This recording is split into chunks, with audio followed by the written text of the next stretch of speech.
this is just like a traditional team fight composition. You've got really nice scaling with the Victor. Corki, obviously nice mid-game spike with the Trinity Force, but also has crit scaling as well into his kit. Rumble, great mid-game spike as well. And this Trundle, as you called out, is going to turn this Cassante into a paperweight. So we'll see how well JDG can actually play around to their team fighting strengths. Whereas this last lock-in from Bulldog, what ult value is going to get? Def Charge, Subjugate 4. I mean, Corki Rockets are nice, but that's pretty conditional. It's not the big team fight ultimate. I don't love this pick for EDG. I feel like this leads a lot.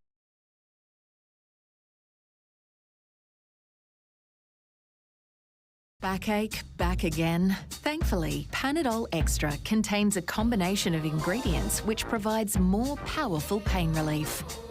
Extra strength relief for tough pain. That's one for Panadol Extra. New Sensodyne Expert Repair contains Novamin. The Novamin repairs sensitive teeth by creating a reparative layer over the sensitive areas, and it starts to do this in just 2 minutes. Try new Sensodyne Expert Repair. It works. Kind of wondering if EDG is able to get there. Definitely cool to see both of the teams flip-flop their composition identities. JDG were the faster comp that needed to get the lead in game 1. Now that they get to take their time and demonstrate their ability in slowing and stabilizing the game so that EDG are not able to just explode the first 15 minutes into a snowball.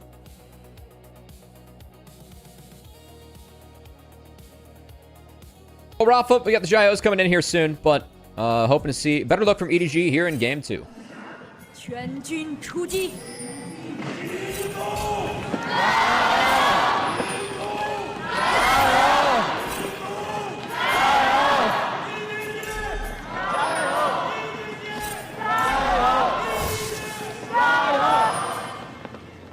I cannot express how happy it makes my heart to hear Mr. Jindo back cheering for his team. I think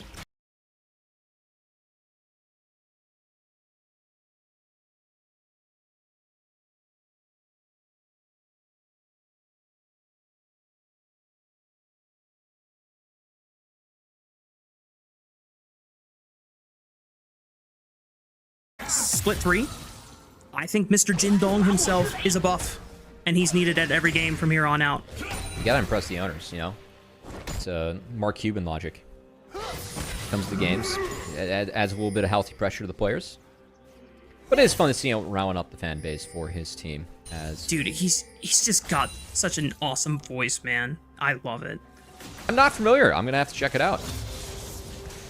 We stopped the voice. You need to watch more JDG series, man. He's been around for all year, and definitely parts of last year, if I'm not mistaken.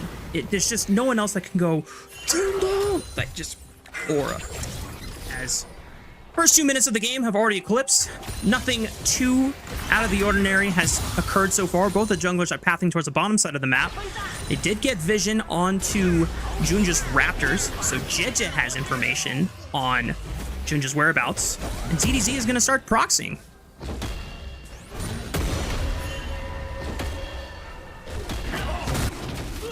Both junglers on the bot side. Feels comfy enough to do this. Junja, nice use of pillar. Aggro this camp early. Does burn smite now. Tells me he's going to head towards that top crab and avoid any potential fight with the Fury early on. That does have a good matchup into the Trundle. Oh boy. Calculated enough. So kind of curious if Longq could skip out on an auto there to hit that creep and maybe get 4. There's one mage creep there. Might have been enough, you know, second point knee. Not the case though. Bulldog sneaks out, TP's back. Junja gonna take care of that top grab. Yeah. So a reminder, Bulldog opted into this matchup with the Sylas. I hope they're able to show some investment paying off onto it actually getting mileage later Yeah, on. they need maybe to walk he's to able the lane for sure. That's going to help. As Vampire got their Well, base. there's 2 plays happening at once. Jeja's ganking bot, but Junja's ganking mid. Bulldog under fire. He gets flashed on with the chomp and the slow from Junja. Bulldog already burning the flash. That should be first blood going over to Honkyu. And Jeja's gank completely fizzles out, only getting the flash out of Vampire. Well put, JDG. I know that... I think you were kind of setting up for the hope of EDG to actually visit the lane with the Silas, because the fact that he did opt into this matchup, you definitely need jungle help if you actually want to beat the Victor. You don't beat him in the 1v1. And it's jungle help coming to the Victor lane first as... Oh. Well, that's unfortunate. I would have sat on flash. Oh my goodness. You were dead as hell. Bulldog, once you saw Toronto land into that lane, he goes down. Honkyu doesn't have to use flash. Jinja picks up the kill, and Vampire going to help him fix this wave. And happy camper in the mid lane here for JDG, as Honkyu may be looking for that pog that he deserved from game 1. I'm going to quote our good friend Super K-Man Rocks. Hang on. Perukia goes for the Q flash, but he can't get the crash down. Vampire, great cancel with the auto attack. Yeah, caught the W with the Q. Able to get Honkyu out of there, and Honkyu doesn't have to burn flash again. Super K-Man Rocks. What's the quote you're looking for, Rafa? Oh, so if you don't know, one of our awesome LPL casters does a lot of his own content and has been doing content before he joined us on LPL English. Yeah. And he does weekly, basically power rankings and reviews and kind of summaries of like what has happened in the LPL. And I always love when he goes over EDG because he's always contemplating, is Bulldog the worst player in the LPL? Because it's up there. And I know it's harsh to just come right out the gate of game 2 and say, yep, this guy sucks, but it is just so sad if you're going to have this counter pick and you're not playing to his lane, because now he is behind. And Honkyu, who already should have been our deserved player of the game from game 1, is ahead in the game. Now EDG, bot lane might be in trouble. Jeja at least answering the gank from Junja, and will allow Perukia and Leave to get out alive. Nice hover there. Necessary, as I think if JJ's not there, that bot lane's in trouble again, especially Perukia, who was down a flash. But so what you're saying is that Bulldog is to K-Man what Haichao was to me. Yeah. Okay. I know exactly what you mean. Yep. Yep. But see, that is where you have the hope that he's going to surprise you. And Haichao did give us those surprises when you least expected it. My real frustration with Haichao is that he would like lead his lane in laning stats and then just be invisible. Like, there were positives for Haichao, you know? It's just that if you consistently bring a 300 to 400 gold lead at 15, which is significant in pro, 2 fights, and then do nothing, those leads don't matter. Mm-hmm. Gotta be able to leverage it in a significant manner. So far, neither jungler has gone for the first dragon of the game. It's just been a lot of heavy trading and movement from not only the bot lane, but also junglers being able to check in on both mid and bot lane, respectively. I feel like that's enough HP that's been taken away from EDG that it might be a look coming in. Vampire tried to sidestep the ult from Leave. Is now both bot lanes, though. Vampire taking a tower shot that he didn't want to take. Kind of thought there'd be a world where we could see Trundle cheat over. Skip over a camp to maybe hit that dragon, but I think Crab being down and now both bot lanes being low, gonna be enough to potentially set our team's focus on the grubs that are now entering the map. Yeah. Window has been missed for a very, very proactive early first dragon of the game, but I think both junglers, more so JDG, content with what they were able to get done in the first 8 minutes of the game. Already, Honkyu dominating this mid lane and leading a majority of the gold advantage off of the visit from Junja. Vampire and his natural lane prowess. That's going to abduct lands, but Vampire absorbs the engage. Once again, depth charge, not even needed for the kill on the Bulldog. It's going to be used on the Jeje, and he's going to dodge it with the call of the pack. JDG own this rift.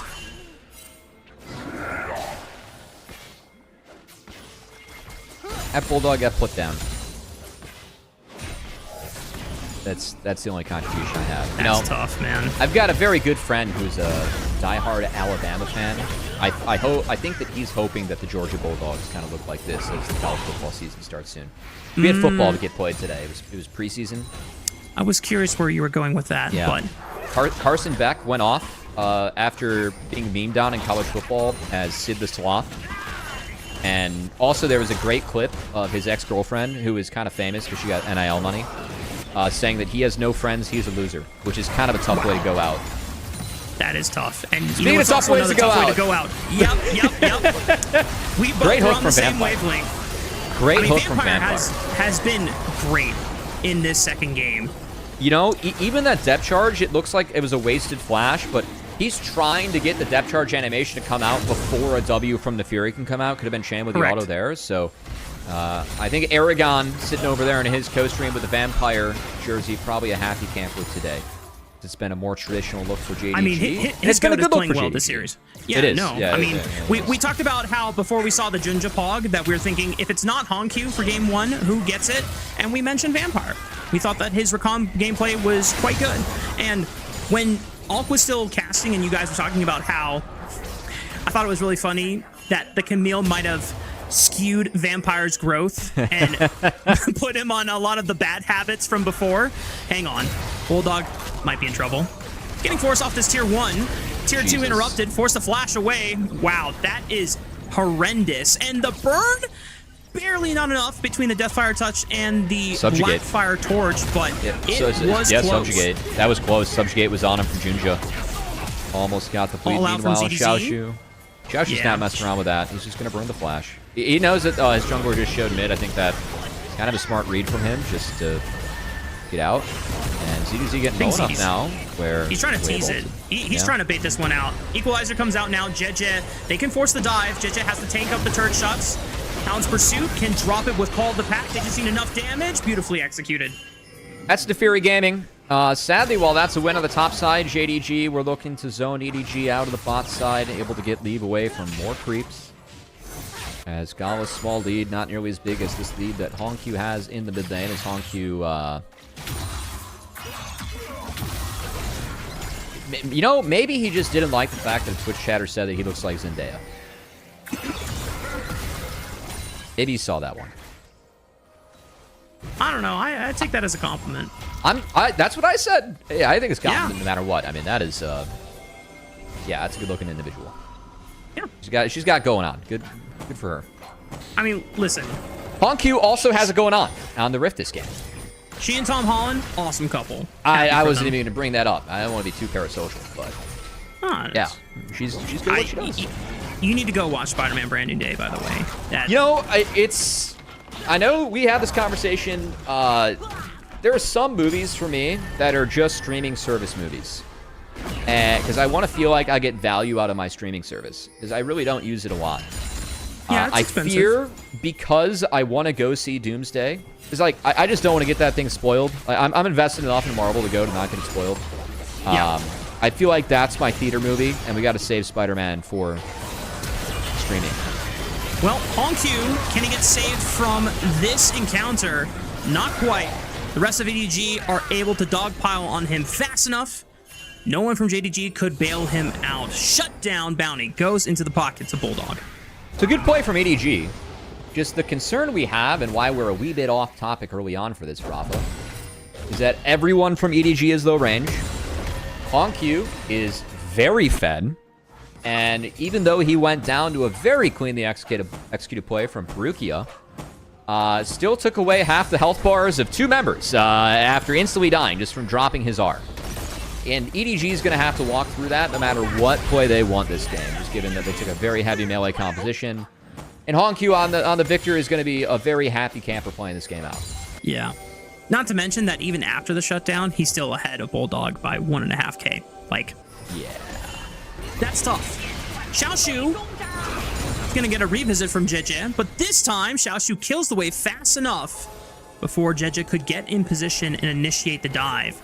We've got second dragon of the game spawning in about 1 minute and 5 seconds. Bulldog under fire. Junja going to help Honkyu looking for the play, and oh boy, Bulldog is getting munched on.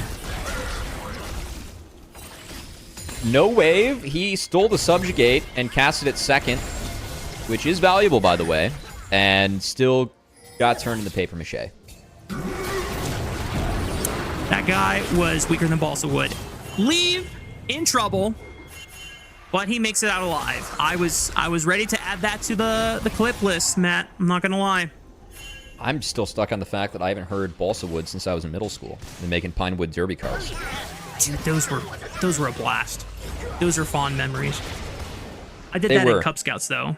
But yeah, we had that was Cub Scouts and then also a middle school class. We got to make trash talk videos actually about the race, and my car was fast, so I had someone partner up with me for like the second half of the class, and we sat in front of the camera for 30 seconds, and he broke a pencil on his forehead, and that was a trash talk video.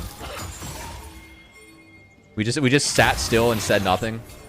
I mean, for a 12-year-old, pretty good production ideas and value. That's all I'll say. That's so bizarre that it's awesome, especially if it's for a 12-year-old coming up with that. Brian had a great sense of humor. Shout out to Brian. I don't know who you are, but you sound cool.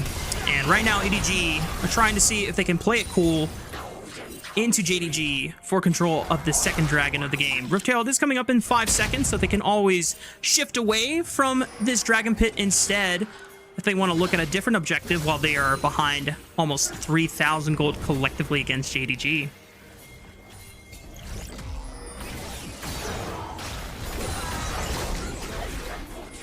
I don't feel like EDG gets to play in this river. Junior gets stunned up, but immediately subjugates Barukia, and he gets exploded. See, they can't even touch the river, and they still die. Now ZDZ is in the river, but TP coming in to respond. Has approached. He's like, hey, there's no subjugate. I can potentially tank this one up. Yeah. Screw that. I'm going to flash over the wall. Yep. Hell no. This fight sucks. He tried to bring Rumble with them, and Xiaoshu wasn't having it. So, attempt from EDG, uninspiring. As JDG going to pick up the dragon and keep on cruising in this game. And yeah, this is about the moment I said, I don't think they can get in this river. And Barukia just ends up being the victim of the combo. And yeah, I mean, ZDZ coming in. Fast. My goodness. I appreciate the fish from Vampire. I feel like hooking Nautilus is the one member you can hook. ZDZ and trying to drag Xiaoshu with him across the wall. Gonna have to flash out to get the TP for that. ZDZ will have his TP up first, so maybe something EDG can play off of that window. And gonna need to find a way to manufacture some numbers advantages, because it's not looking like a game where they're gonna get more. And especially with Victor having this many early kills, I think he's fully evolved. That's a very early fully evolved for Victor.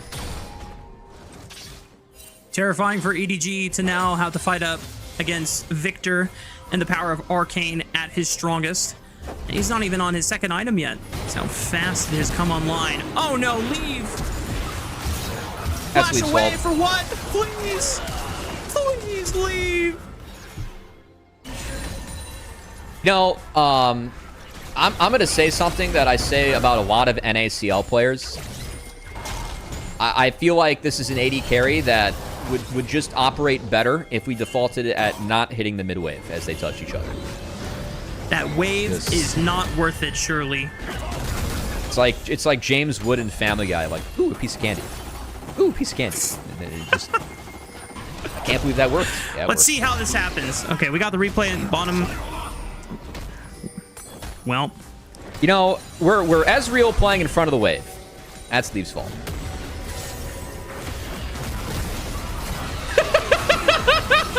I'm just so disappointed. Well, Vampire getting engaged on by EDG. Can he walk this one out? He's got Protoplasm Harness, so he heals back on up. This is a 2v4, and they deflected it. Hongq is manhandling them with the power of the Arcane Storm. Leaving a 1v1 against Gala. He's got the power of Exhaust on his side, but Junja is ready to wrap around. They both flash side by side. Cinema for both of our AD carries. I know the LPL editor is going to have a field day with that one, as EDG does manage to actually find Hongq with the persistent dive and take their first tower of the game. Oh, they got no grubs, and JDG's winning in 2 lanes. This Trundle takes mid. He's going to take the top side jungle, and Xiaoshu deletes 2 waves into the top lane turret. So the extended play for EDG, where they tried to create the numbers advantage, wasn't off a TP, ends up working out at the end.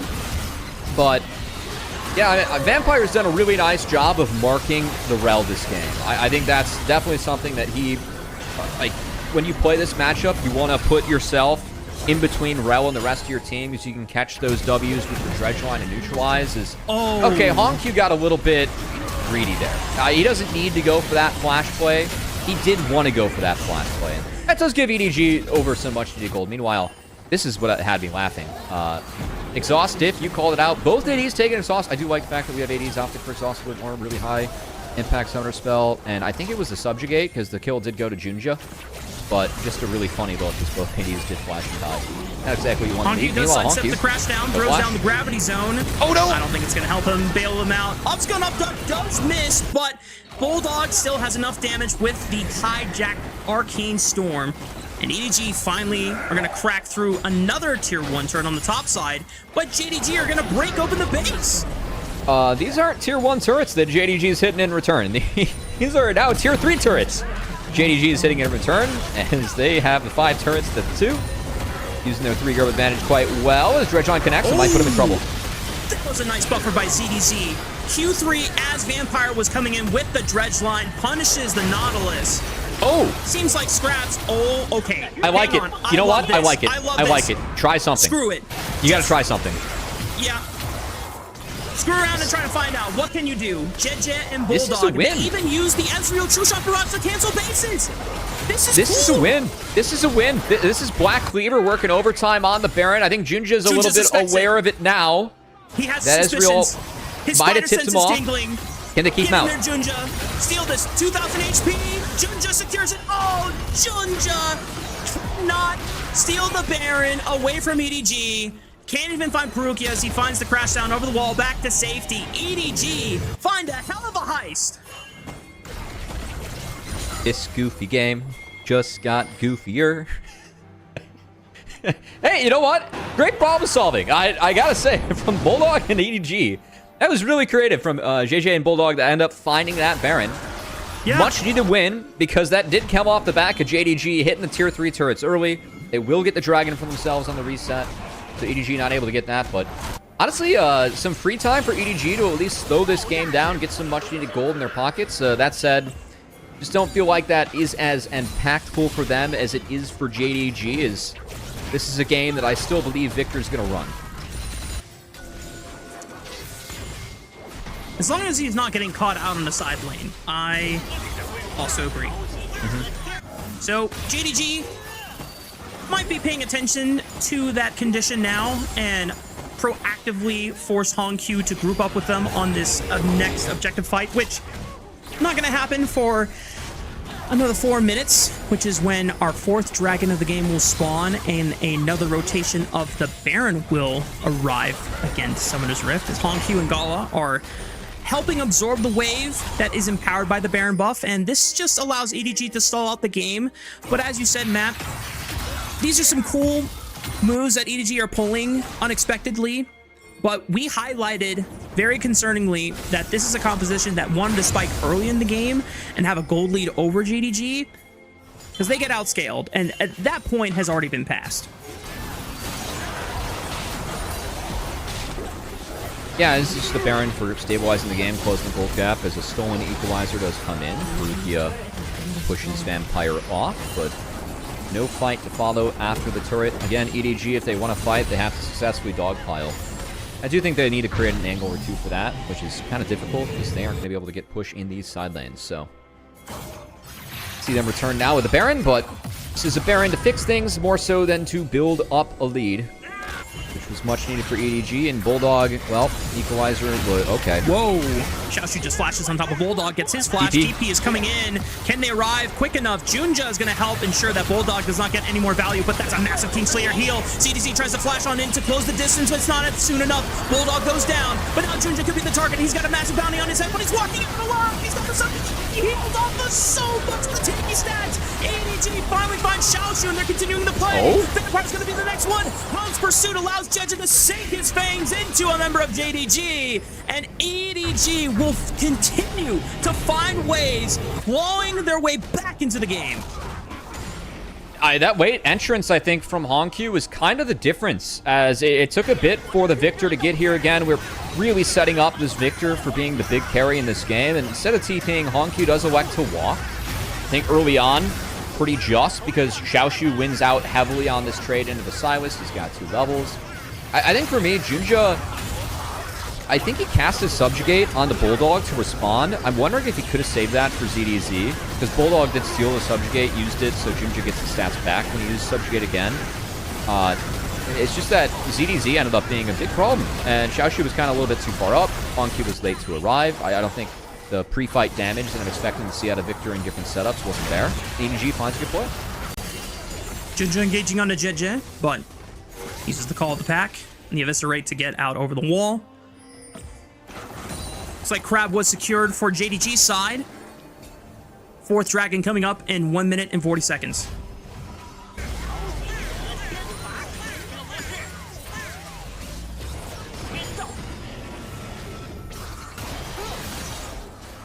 Feels like JDG is going to be first this objective again. As I will say, one thing that's kind of thrown me off the LPL, for whatever reason, the tier items are to the right of the inventory instead of the left. This is an old bug. It used to exist in the inventories. So I saw a collector come in for Gala, and for a second I was like, was that collector second? No. It was collector third. Yeah. Which, I don't think he's going to want to be hitting ZDZ with that. See if Gala can get involved in the backline. Unless Junja can subjugate him, but yeah, otherwise I agree. Not a big fan of that pickup for that reason, but I imagine he's going for a Lord Doms or some kind of Last Whisper item. Or Pen coming in next, yeah. Please. To be expected. Por favor. Baron spawns 15 seconds after the Dragon. Minute from Baron, 40 seconds away from the Dragon. JDG have control over the bot side. EDG have control over the top side. And walking in the Victor is going to be difficult for EDG's Goblin. Oh, big pillar into the dredge line, and that is a flash out of Leave. See, that's an example of Leave just trying to do too much when it's not necessary. Like, that's a really expensive summoner spell to lose for nothing before the objective comes up. Kind of also feeds into the reason why we did this Leave to a far off second. TP's coming in on the right side. Xiaoshu looking for the flangle. Bulldog is somewhat late, but he walks on in. EDG have the wave prio. They want to hit the next wave. In. Yeah, they just want to make sure they hit the next wave as well, as EDG caught that wave really high with Bulldog.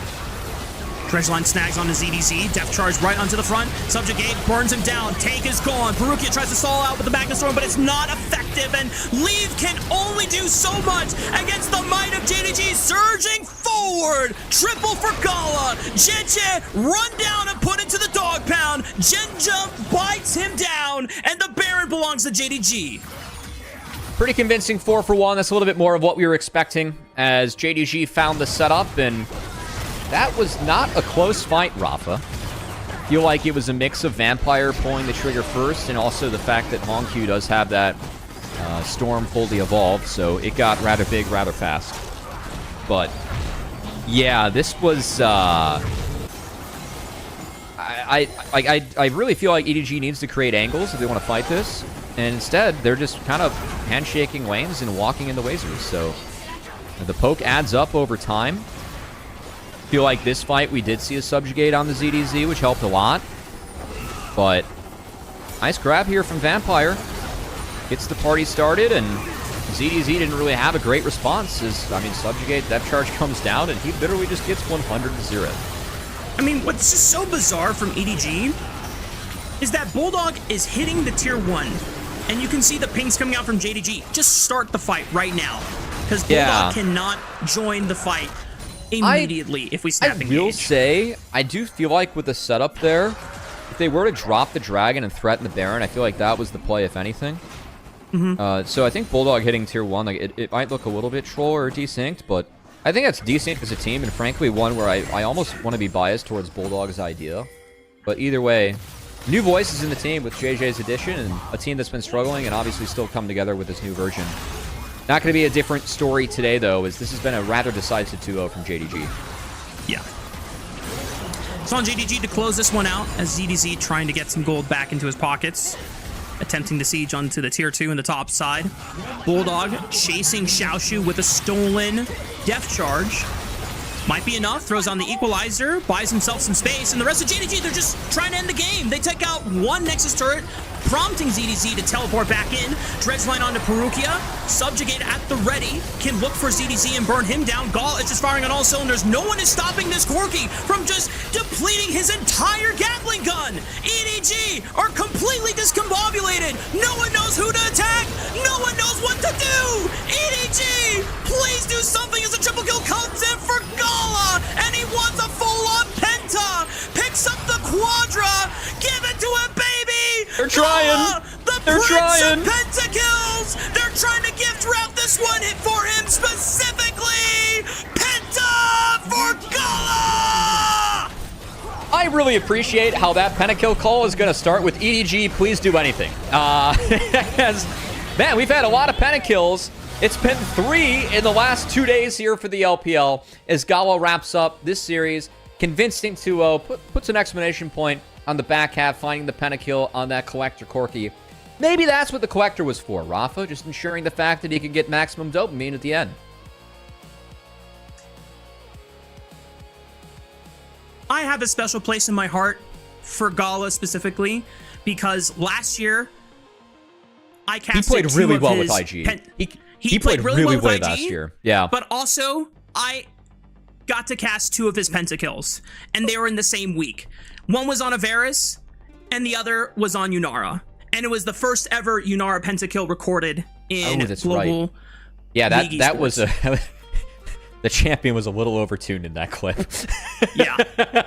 Gal pointed wide. I won't take anything away from him. But yeah, release Yunara was a little strong. But no, I mean, for JD Gaming, I feel like the one takeaway we can have for them is that they went back to a little bit more of I'd say a standard against the current meta formation. Yeah. And it looked good for JDG. Like, we're walking away with this one, feeling good about how Vampire moved around the map. We were arguing whether it was a jungle mid Pog in game 1, because we really felt like it was Honkyu. Honkyu got really big, played well with Junja for this game too. And while he was the victim of heavy targeting from EDG in the side lane, I didn't learn as much from JDG in this series besides, you know what? The meta, which you were clearly better in Splits 1 and Split 2, you brought it out for this series and it worked. So, do I learn a lot about this team from the series? Maybe not. But for EDG, there are issues that this team has. And they have to start cleaning them up for not only the second round robin, but just staring down the holster of NIP, IG, and that Group Nirvana. I am very convinced that NIP is better than the bottom 3 teams we have in Group Ascend.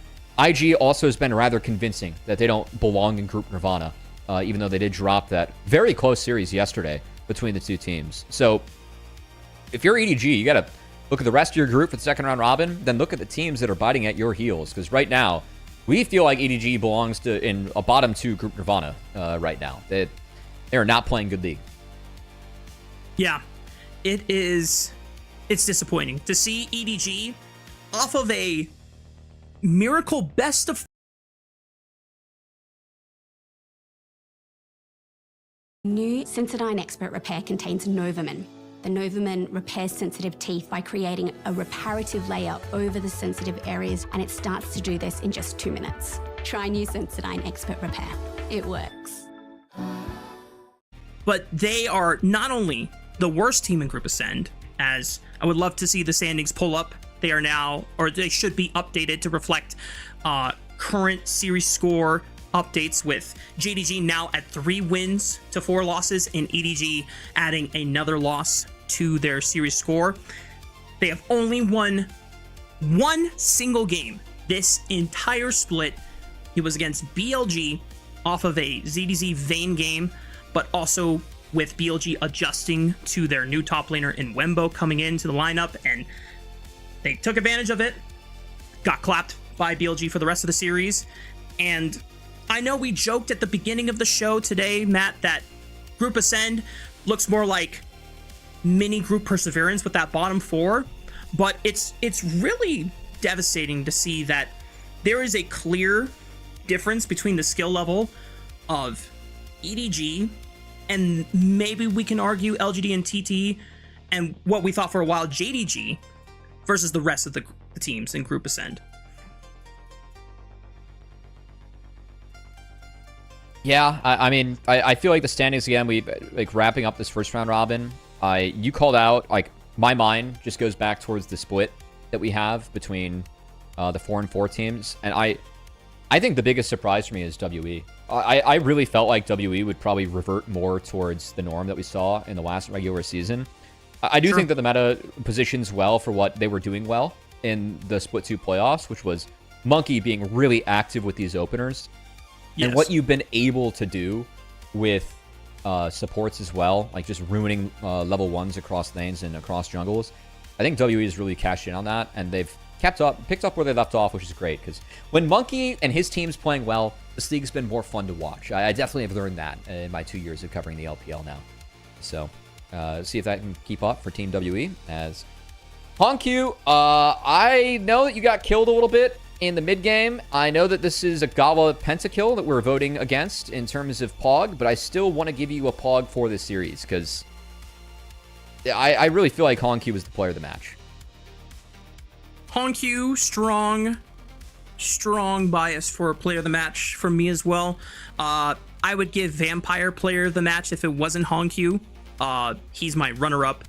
I just think there was only one death from Vampire where I was like, oh, okay, that was a bit of an oopsie, which was the dredge line onto the Cassante, and then he buffers the Q3 and knocks him into the team.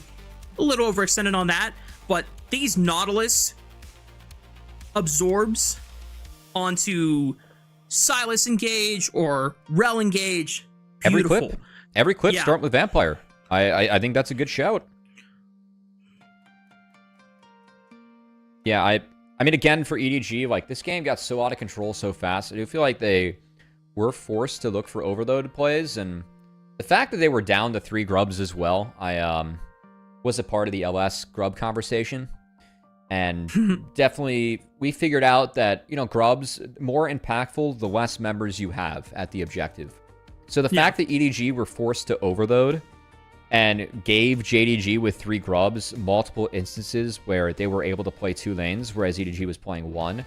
Part of the reason why we saw the Baron trade happening while JDG was pressuring tier 3s, which did make this game a little awkward. But I do want to give EDG credit. I feel like the Baron call that was not featured in this highlight reel was very good, and they did play themselves back into this one somewhat, but it doesn't alleviate the takeaways that we have from this series, which is like, man, this team really is struggling. Like, there are big issues that are preventing them just from finding wins in this league. And I think it boils down from how they view fights before the fight breaks out and while the fight breaks out. And they are just the weakest team that we have in the group. The more I see this team, the more I'm convinced that mechanically, they're not that far. They're not like Omega gapped as much compared to all the other teams that are directly above them. Obviously, if you compare them to AL, BLG, even top esports, yeah, there's a clear mechanical difference. But when you look at the other teams that are in the bottom 4 with them, like, mechanics-wise, I don't think that is what's keeping them from being able to beat them. It's their communication and it's their coordination. There is a breakdown in where they're going, who they're targeting, how they want to play out these fights, what's the win condition for their fights, and who they should be playing around. It just looks like solo queue. It looks like, all right, we're just going to start this fight and we're going to pray. A little bit. Also doesn't help that I feel like their biggest issue outside of the fights is that Leave has never seen a mid wave that he doesn't want to hit first. So there's... I think that still might be the biggest problem that we have if you're EDG. It continues happening, man. And we cannot make this up. It writes itself. We were pretty... Let's just say that we figured out that we wanted to do a segment where it was, is Leave too far up? And it didn't take us too long to populate said segment. As we could have populated it from game 2 alone today. Yes. And that, the last Ezreal game that Leave played, we populated it for that game alone as well, which was in their last series. So there are issues. That's fine. How you know is this what? happening? You know what? Okay. This one's far more acceptable than the last one. It really is. Sure. Yeah. I feel like The this lead just came from him. Dives were good. The bye, Pog, That's undeserved. It's going to be a player of the match for Junja. I will stand by that. I still really feel like Honkyu was the biggest impact on this match, but that's mostly for the game 1 bias, where You know Honkyu what? was huge. This is my theory, Matt. This one's I more deserved than the believe- last. No questions asked about that. No, so Yeah. for what it's worth, this Junja Pog is a good one. And my belief is that they are giving Junja these Pogs because potentially on the official LPL broadcast, they heavily teed up the fact that, oh, Junja was behind Jeje on the EDG World Championship lineup. So now this is Junja's chance to prove, even though they've played each other, you know, all of earlier this year when he was on Weibo, that even if he's back on EDG, Junja has evolved to be the better jungler. He's the one that is getting more up on Jeje. Whereas, you know, maybe he did find really good early game plays that were more effective than Jeje did, but swap their places. Let's see if Junja pulls off the same things on the EDG lineup and Jeje gets to play with JDG instead. I'm just saying. You know, maybe this is one where they just respected Junja's opponent the most. Going from the K-Man theory, we can't give Honkyu Pogs against Bulldog if Bulldog's not playing well, you know?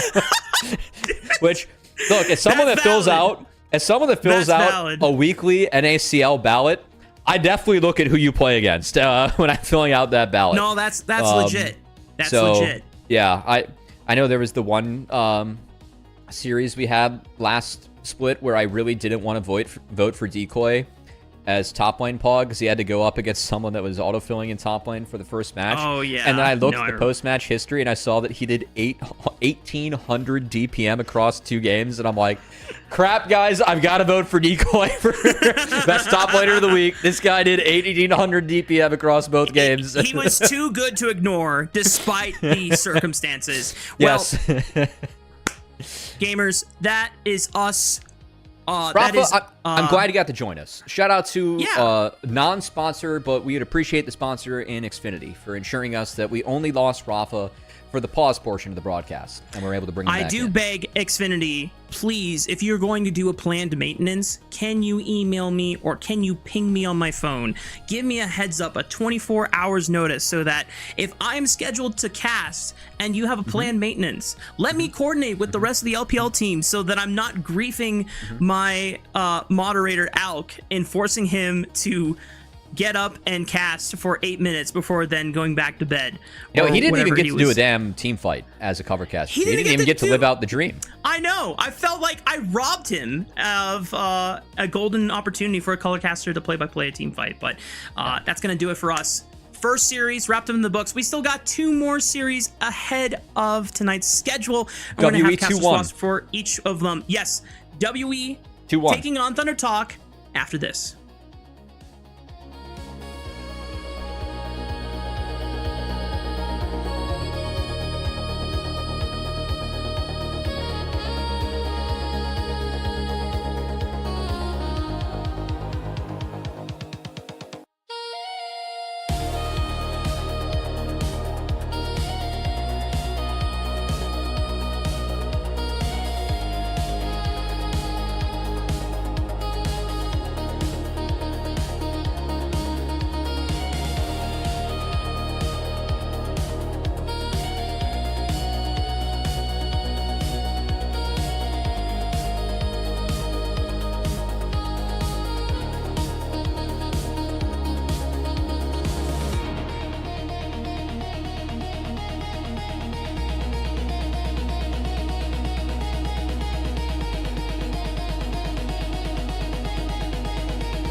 Week 3 of the LPL continues here in Beijing. Our second series of the day pits Team WE up against Thunder Talk. Both teams coming off of a big win yesterday, looking to continue to add to that W column here today against one another. Welcome back, everybody, to the caster desk. My name is Grapes, joined alongside K-Man here for this best of 3. K-Man, these are two teams that have had their ups and downs here this season. Both started off the year in Group Perseverance, now here in Ascend, and they both have had very promising starts, I would say, compared to their expectations.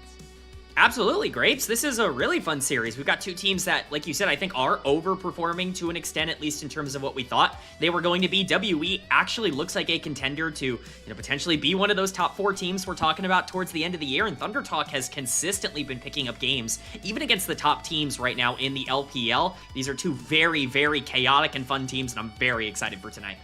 Well, you can't say chaos without saying the name WE. Let's take a look at their roster right now. They had a crazy series yesterday that we'll get into in just a little bit, but again, the same roster that made that top 3 run just a split ago, and they're actually winning games in the regular season this time around, K-Man.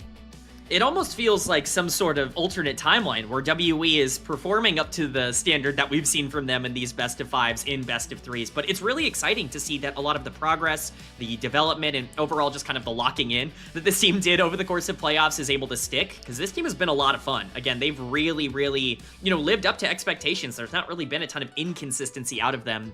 They've been one of the better teams in the LPL so far this split. Yep, just picking up that 2-0 over anyone's legend. I think a lot of people would have expected that one to maybe be more AL favored based off of how they've been looking, but now you have WE tied at the top in the top 4 with 5-2 record through the first round robin. Their only 2 losses coming up against your 2 MSI representatives in BLG and Top Esports. So obviously, when you talk about WE, your first thought goes to Monkey and his insane jungle play. But another player that we really want to spotlight here, K-Man, is About, because this rookie coming over from Gen G Challengers really stepping up, and if WE want to continue to go on this run, the bot lane is going to have to continue to keep performing. Absolutely. I mean, that was the thing with WE at the start of the year for me, about coming from that Gen G system where they really like to play a very specific style around one player. He very much had to expand his skill set. I think at the start of this year, he had to become a lot more comfortable as a player. He has done that over the course of this year. He's gotten a lot more versatile. He's gotten a lot better at playing weak side, and now we're in a meta where he can really shine as a late game team fighter. Monkey is a great player. We know Arha is somebody that can step up, and Karis has been pretty good. Cube was excellent yesterday. About is the difference maker on this team. He is going to be able to create a situation where they can go to Worlds. He's also potentially the limiting factor if they end up not being good enough to go there. So depending on how he plays throughout the rest of the split with those numbers that he's put up so far, that's really been the biggest change, I think, for WE to be a true contender. Yeah, I mean, you remember the start of the season, the Demacia Cup, when it was about Yao Yao in the bottom lane, and they really weren't getting a ton out of that role. But now with Arha stepping in and About taking a step up, this has really been a bot lane that has been exciting to watch and has been one of the more volatile and explosive, in a good way, lanes that we have here in the LPL. So About continuing to have some high-level performances. Going to have to continue to do that against Thunder Talk today. These two teams faced off just about 5 days ago, K-Man. It was a 2-1 in favor of WE. Thunder Talk kept it close the entire time, much like they have been against every top team here in Group Ascend. That's the exact story of Thunder Talk right now, Grapes, is we go to Game 3, but we're just not quite able to win those Game 3s unless it's against an LGD or an EDG or something like that. This team has shown so much promise. They've gotten so close, and they have a lot of players that are really exciting. We'll see if the second version of the round robin that they're going into in the regular season is going to be the time where they can start piecing together some more consistent series and actually picking up the win. Yeah, taking the 2-1 is nice for the morale, maybe in the first round robin, but now in the second round robin, it could be your time to really start to stack up W's in series, not just games. So it was a good start for TT yesterday against LGD. Gonna have to try to continue that pace against WE, which, going into the start of the season, you would consider perhaps a winnable series compared to some of the other teams, just in terms of talent that is on the enemy roster. Thunder Talk, of course, have had some really good play from their solo laners recently. These two BLG junior supports, or players, I should say. But halfway through split number 3, K-Man, we thought it was a good time to check in. Just feel out how exactly we think these two players have been performing so far. Are they LPL caliber, or maybe is the lower tier of play kind of the ceiling that we expect from them? Look, I know I maybe come across as a little bit harsh when I talk about this. These numbers look very good. I think the real answer to this is that the performance has been a lot more inconsistent than maybe some of these numbers would indicate. They've been incredibly good mechanically. Both Heru and Keshi, I think, have done a fantastic job of being able to generate resources and really keep up with a lot of top-tier players in their role from a hands perspective. Their macro has been severely lacking. Keshi is leading everybody in the LPL in solo deaths right now, and Heru has obviously been very inconsistent in the back end of games really regularly. Both of them have the talent to be good enough, but we're still waiting for them to take those next steps, and until they do, this team's going to be that team that gets very close, but maybe still can't get over the hump. Yeah, I mean, that's a harsh assessment. Obviously, last series was a ThunderTalk win, but it came very, very close. I think a lot of the parts that you can talk about is Keshi in the laning phase specifically. Heru kind of towards the late game. We saw him have that pentakill on the lock right at the end of one of those games. But for Keshi, I feel like he gets a lot more of those resources in the draft, and sometimes it results in good things happening, and sometimes it doesn't, like we saw yesterday in his 1v1s against Bertle. But a win is a win regardless here, K-Man, for ThunderTalk. And if we take a look at exactly how they won that last series and some clips that we have of that 2-1 win, it was a lot of chaos in the team fighting specifically, and a lot of comebacks necessary for them to even pull out a win against a fellow 1-5 team. I mean, that's the thing. This series was so important for ThunderTalk to come out and win because they are kind of fighting it out for one of those top 6 spots. These are the two teams that you would think would be in that conversation, with a team like EDG maybe not being quite as consistent. And for ThunderTalk to be the one to step up and have a lot of these big moments in the back end of games, that was my biggest problem, is that throughout the beginning part of this year, the reason they were down in Group Nirvana and not really finding a ton of consistency is their macro and their late game execution just wasn't very good. Throughout the beginning part of the year, they were getting leads, but they weren't really doing anything with them. It was kind of the opposite in the series against LGD, which I honestly think is very encouraging. If this team is capable of coming back from gold deficits that they're putting themselves in the early game, that shows me that they are, good enough to be able to hang in Group Ascend from a team fighting perspective. And I really don't have a ton of concerns about the way they play their early game, especially with how well Junhao has been, playing over the past couple of weeks. So exciting stuff, I think, for ThunderTalk with that win yesterday. It's always been the story, right? I mean, you literally mentioned it. We talked about how they always are able to take at least a game. A lot of the time that's off of these really chaotic early games that are just snowballed out of control for their opposition. This was a very different look here for ThunderTalk in terms of how they won a series. They didn't necessarily take the early games in I think any of these games. It was really LGD favored at those stages, but then the late game team fighting, the ability to pull off these comebacks, give a pentakill over to Heru certainly was a very important part of them being able to pick up that win. But the question is, was that them being really good in the macro late game, or was this just LGD being bad? It is a great litmus test here today against Team WE, who did the same thing in their series against AL, and also have been doing it just for years at this point. I mean, you could argue WE did it even more in their series. I mean, the deficit that they were at in game number 2 was ridiculous. The fact that they were able to come back just shows that the resilience that this team has shown is not, it's not isolated. It very much is WE. It's the core identity of who they are right now. This is a team that doesn't really give up, that's going to be able to fight their way back, whether it's their record or their gold lead in a singular game that, is kind of the limiting factor for them. You can't really count them out. And I think that really comes down to, one of the players we talked about and about, but also Cube, who had a massive series yesterday against AL, really stepped up when they needed him the most. This has been somebody that I've been very vocal, not super positive about. We'll just say over the course of this year, he certainly proved me a little bit wrong yesterday. We'll see if he can do so again here today against Keshi in a really fun matchup. Yeah, that gnarly from Breathe, he's definitely still thinking about that one. Even 24 hours later. It was a tough one. Set up for, of course, a potential comeback for WE, and then they won this team fight as well. And it just some sort of devil magic that happens when this team plays in games that last more than 30 minutes that they're down in gold in. The team fighting just somehow ends up being just a little bit better than their opponents, and again, that was what we saw at ThunderTalk against LGD. WE were just able to do that against a team that many of us consider to be the second best team in the league behind BLG.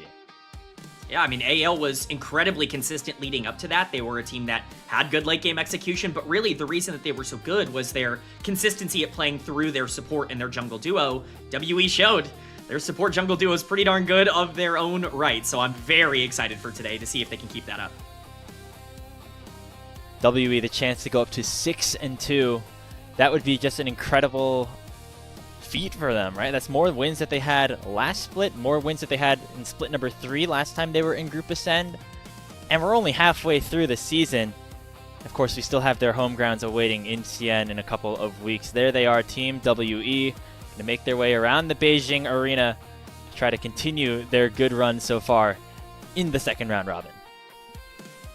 Styling on him again. I mean, you know, WE's just got some aura. Just in general, I mean, the org's always had a little bit of aura in the LPL, just with all of the historical success they've had. The league is better, the LPL is better when WE is good. When Monkey is near the top of the standings, I think we're all a little bit happier with just the kind of gameplay that he brings, and he's going to be front and center here today. Both of these junglers, I think, have been fantastic at the start of this split. Really the carries of their team and the playstyle identifiers for both of them. I'm really excited to see how they play it out here today. And their opponents also looking to try and add just a little bit more into their formula. That is Thunder Talk. Of course, the 1-2 losses against BLG, against JDG, against AL, all hurt. But they could hurt a little bit less if they're able to get some more series wins on the board, clinch that automatic spot in the playoffs and also into Group Ascend, presumably for 2027. Would be a really big accomplishment for a team like Thunder Talk to be able to pull that out after the rebuilding season that they seem to have in terms of their mindset going into this year. I mean, they invested in young talent. They invested in the LDL and players that had found success at a lower level of competition, and it very much paid off for them. The mixture of veterans and young talent is a proven formula for success at basically every single level, and Thunder Talk has been able to show that they've been able to rise above even some of their previous performances by being able to get themselves into Group Ascend and actually make a difference in Group Ascend basically for the first time. They went into today with more game wins than JD Gaming. And, you know, that's crazy. If they get one win even in this series today, they will still have more game wins than JDG. This has been an incredibly tough out the entire split, and I certainly don't think things are going to change today. And that's the fun part, is you don't even have to say like, oh, sample size or like strength of schedule. Everybody's played the same amount of teams really at this point.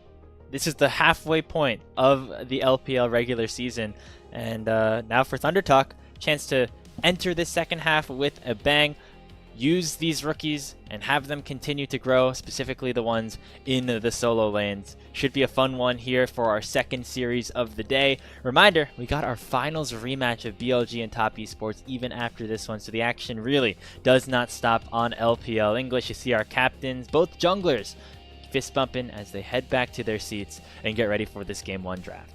Yeah, both junglers definitely showing why they're captains on the Rift as well, being the playstyle setters for these two teams. I'm very excited to see where they're going to go and draft in this one because, you know, both of these teams I think have been relatively fixed in terms of the things that they like to do. They like their junglers to be proactive in the early game, and they really want to get their supports moving around the map.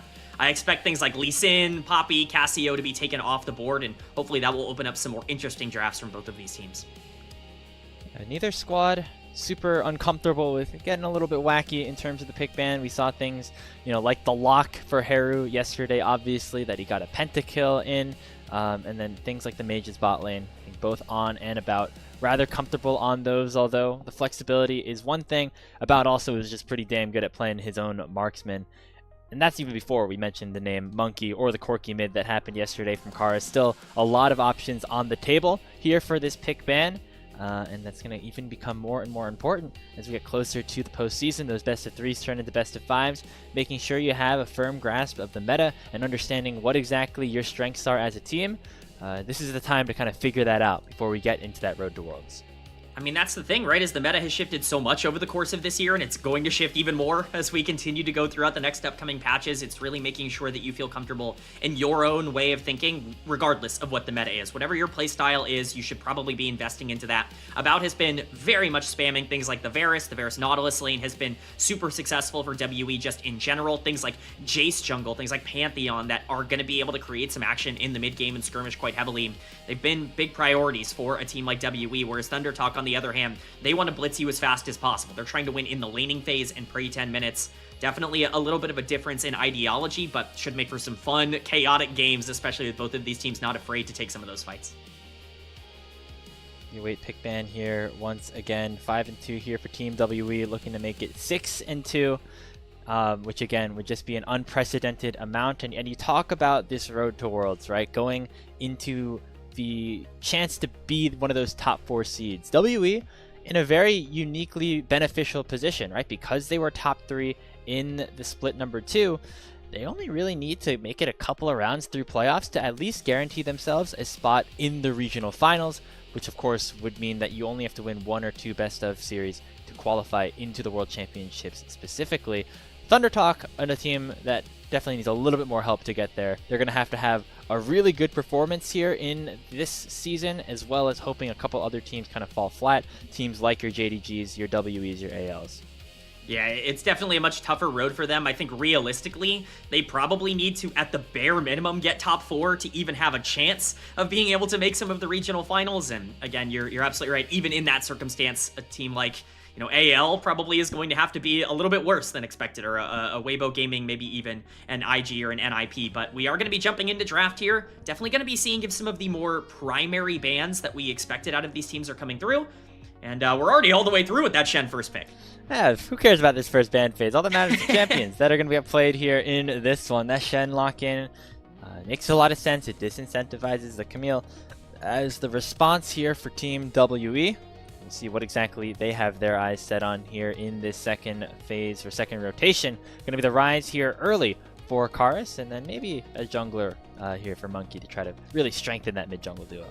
Yeah, Ryze is the most played mid laner for both of these two throughout the split up until this point, so definitely wanted to prioritize that early. The Shen as well, by far, ThunderTalk's most successful pick of the split. They have an 80% win rate on the Shen, and it is Feather's second most played champion, so definitely love to see that. The Vi coming through, a lot of proactivity from WE early on. You've got Roam Orbs, you got Vi diving in. A pretty clear setup for picks already.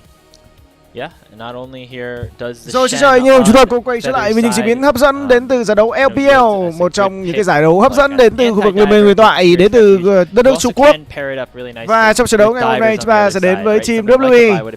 WE sẽ đối đầu với ThunderTalk Gaming trong trận đấu ngày hôm nay. Và team WE sẽ triển khai đội hình bên phía đội xanh và đội đỏ đó sẽ là ThunderTalk Gaming các anh em nhé. Và trong trận đấu ngày hôm nay, không, ThunderTalk Gaming bên phía đội xanh WE sẽ là bên đội đỏ. Và trong cái trận đấu ngày hôm nay thì WE ngày hôm qua thì vừa mới vã vào mồm mấy cái thằng bên phía của Anyone Legend, khi mà team WE đã có cho mình một trận đấu hay và cũng như là đã có cho mình với một chiến thắng của tỷ số chỉ là 2-0 với đối với các thành viên với kênh Anyone Legend mà thôi. Và trong trận đấu ngày hôm qua thì thằng Anyone Legend nó tự quăng game vào tay của WE, nên cũng chưa chắc là WE có thể hạ gục được ThunderTalk Gaming ở trong cặp đấu buổi chiều ngày hôm nay của chúng ta một cách nhanh chóng.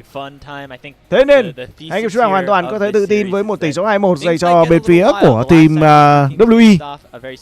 Sẽ là một mã tày dành cho anh em chúng ta trong trận đấu ngày hôm nay các anh em nhé. Những lựa chọn đầu tiên bên phía của team ThunderTalk Gaming chúng ta đang có cho mình với những cái bộ đôi đánh nhau khá là mạnh. Một ban thầy ông, một Sen cũng như là một Ari. Những lượt ban đang nhắm vào những con tướng có khả năng đi rừng như là Nafiri, như là Poppy và cũng như là Ezreal. Bên phía của team WE họ có cho mình với 2 lượt ban, không, 4 lượt ban đều nhằm vào những con tướng có khả năng đánh nhau rất mạnh. Orianna, Cassiopeia, Abessa cũng như là Lee Sin đều là những con tướng phải nói là khởi đầu giai đoạn đầu của game đấu là rất là tốt. Có đáng là có tín nhất thì đã bị ban đây kịp nhé. Bán à? Bên phía của team WE thì họ có cho mình với con Rai, Vi và Rumble. Ôi, đều là những con tướng khả năng đánh nhau đấy. Đấu hay không, WE với AEL mua đồ ăn rồi, ngon luôn. Ngày hôm qua không hiểu kiểu gì mà thằng Anyone Legend chất nào nó cũng hơn 7-8k tiền, thế mà nó lại thua, thế thì nó mới ảo anh em ạ. Ngày hôm qua mới đúng là bán đến từ Anyone Legend đấy. Sen mà đi top thế là hay à. Sen mà đi top thì tôi cút luôn. Tầm này Sen đi top không có cửa anh em ạ. Làm tí Nico Catlin không? Hiện tại thì những con tướng cuối cùng về phía của đôi đó là một con Zoric ở vị trí đường top và bộ đôi đánh nhau rất mạnh ở vị trí đường dưới, đó là ThunderTalk Gaming đã bị ban đến từ vị trí của Lucian và con bò. Create a lot of action. This is a champion that he played a lot over the course of the beginning part of the year. is 1-0 on it so far this split, and that lock-in will come through. I mean, the wombo is there if you really want it. You can buy ultimate on top of an equalizer. Ui, có Sivir kìa. Sivir dành cho bên phía Thundertalk cả mình. Sivir Sen đánh nhau cực mạnh luôn. Những cái từ đây chỉ còn thiếu một xạ thủ của tôi là sẽ hoàn tất cho mình với khoảng thời gian ban bích.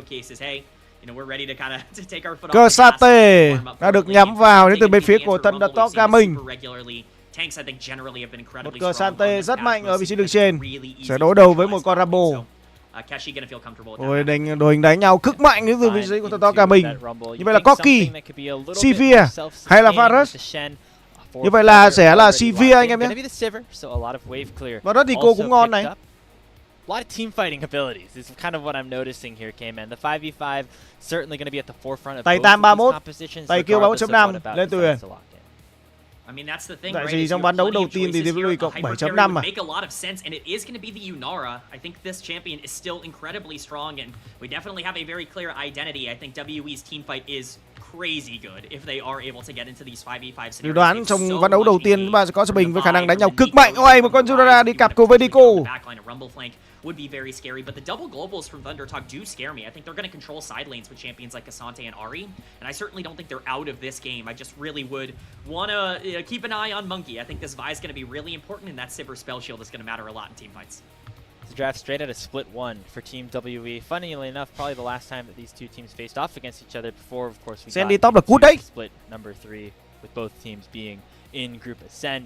Monkey on the Vi, of course, always a heavy playmaker, going to have his work cut out for him with some lanes that aren't necessarily favorable across the rift, right? Top lane definitely not. Mid lane, you know, kind of up in the air with what the Ahri can do against the Rise, and then bot lane, probably one that needs to scale a little bit more. As a mid lane player myself, I can tell you I love playing Ahri into Rise. I think it's one of those matchups where you just feel like you have so much combat pressure throughout the mid game, especially with Pantheon. It's going to be really easy for this Ahri to get activated, and I think that is what I'm looking at for Thundertalk in this game. You can get your solo laners into good spots, and if that Pantheon Ahri can just control. Rồi, cả hai bên đều đã triển khai đội hình xong rồi anh em nhá. Chúng ta cùng đến với những diễn biến đầu tiên của ván đấu thứ nhất, cặp đôi WE đối đầu với Thundertalk cả mình ở trong trận đấu ngày hôm nay. Ok các anh em nhá. Second series of the day about to begin here in Beijing. It's WE against Thundertalk. Game number 1 starting now. Map 1 chơi rồi anh em nhá. Em Jindo để hết ở trong nhóm rồi. Anh em cho có thể vào nhóm lấy kèo. Ôi, to thế. Cổ động viên đến từ team WE à?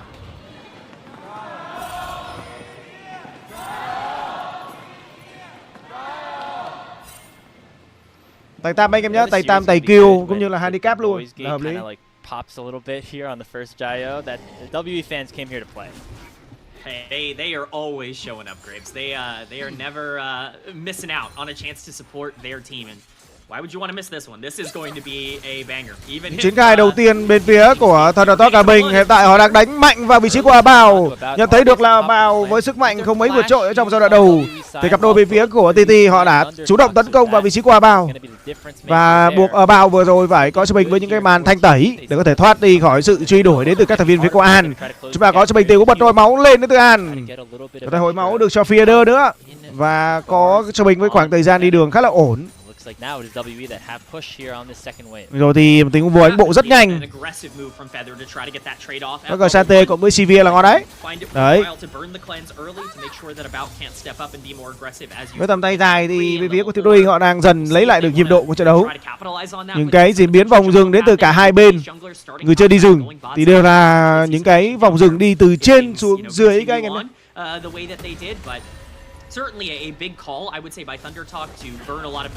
Cái này thì Casey cũng đang có cho mình khoảng thời gian đẩy đường so với vị trí của Kobe, mở đường tốt, đấm được vào mồm một cái đánh tay từ vị trí của Kobe. Shen Pantheon is going to be pretty difficult to navigate his first 5 minutes or so. Junhao going. Những diễn biến mà Junhao đang chuẩn bị ăn cho mình con bùa đá anh em ạ.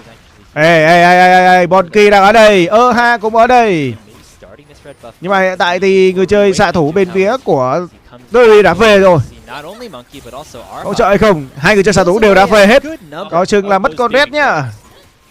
chưa có những cái khoảng thời gian di chuyển khi mà cả hai vị trí ở đường giữa cũng như là đường dưới thì đều có cho mình với những cái khả năng biến về cũng như là đẩy đường. Đến từ đối phương này cũng không thể bỏ lính mà có thể ra hỗ trợ cho người chơi đi rừng được. Pantheon sẽ khá tọt so với một Monkey, một con Vi trong tay của Monkey anh em nhé.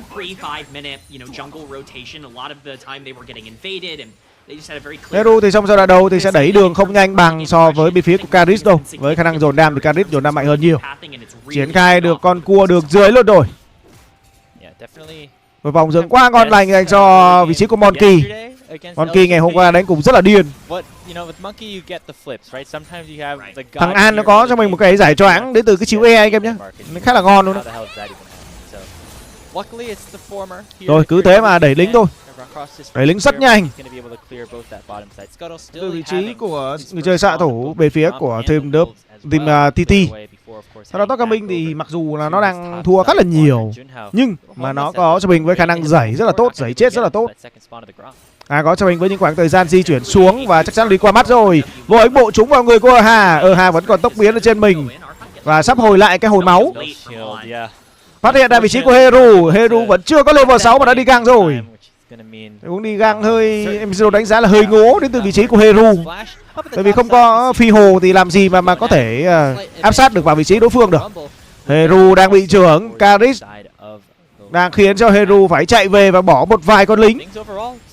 Chỉ số lính hiện tại nó đang hơn đến từ vị trí của Karis với 7 con lính rồi. LPL họ đang đánh rất kỹ trong giai đoạn đầu. Cái này thì Casey có vẻ như là vẫn đang chưa về. Casey và Cube thằng Casey nó về rồi, thằng Cube nó chưa về anh em ạ. Cube hiện tại đã có xịt rồi, đã có bóc lao điện rồi nên cũng không sợ. Heru đã có cho mình tình huống cầu đi cầu về không chính xác vào người của Karis. Mở đường, đớp được một tí lính thôi thì về là đúng rồi, hợp lý. Rồi Casey sẽ về. Cube quyết định là vẫn chưa muốn về. Dưới đây. Hit luôn à? Hit tí lên level 6 à?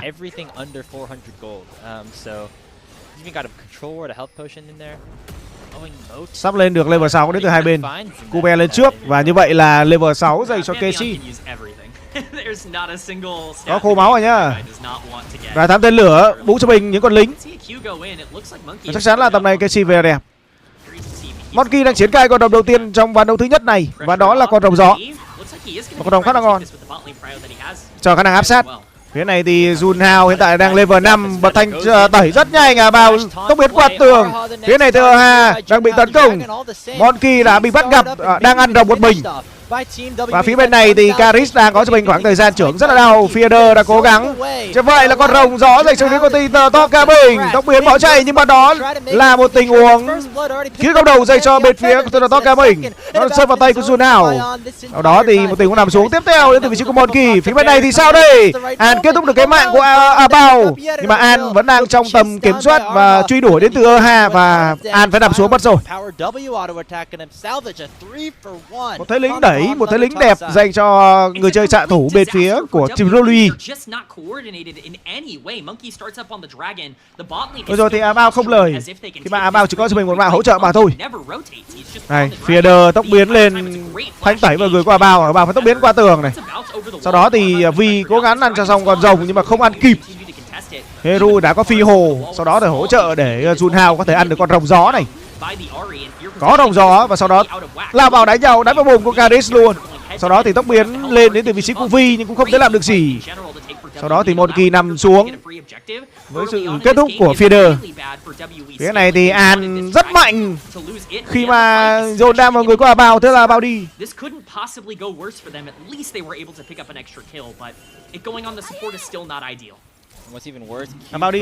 Bao đi.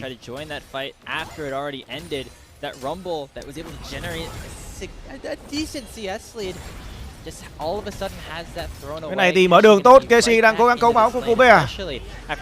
Cube đang xịt đỏ nòng rồi, chuẩn bị là không xịt được nữa rồi. Tầm này chỉ có đánh tay thôi. Đánh tay và bắn móc điện thôi. Casey đã có cho mình với một cái áo choàng bạc. và một cái mảnh kháng phép rồi. Chuẩn bị triển khai cái món đầu tiên bên phía của Casante, đó sẽ là một cái vòng sắt cố tự. Các thành viên bên phía của team BLV họ đang kiểm soát cái vòng dừng ở vị trí nhánh dưới là khá tốt.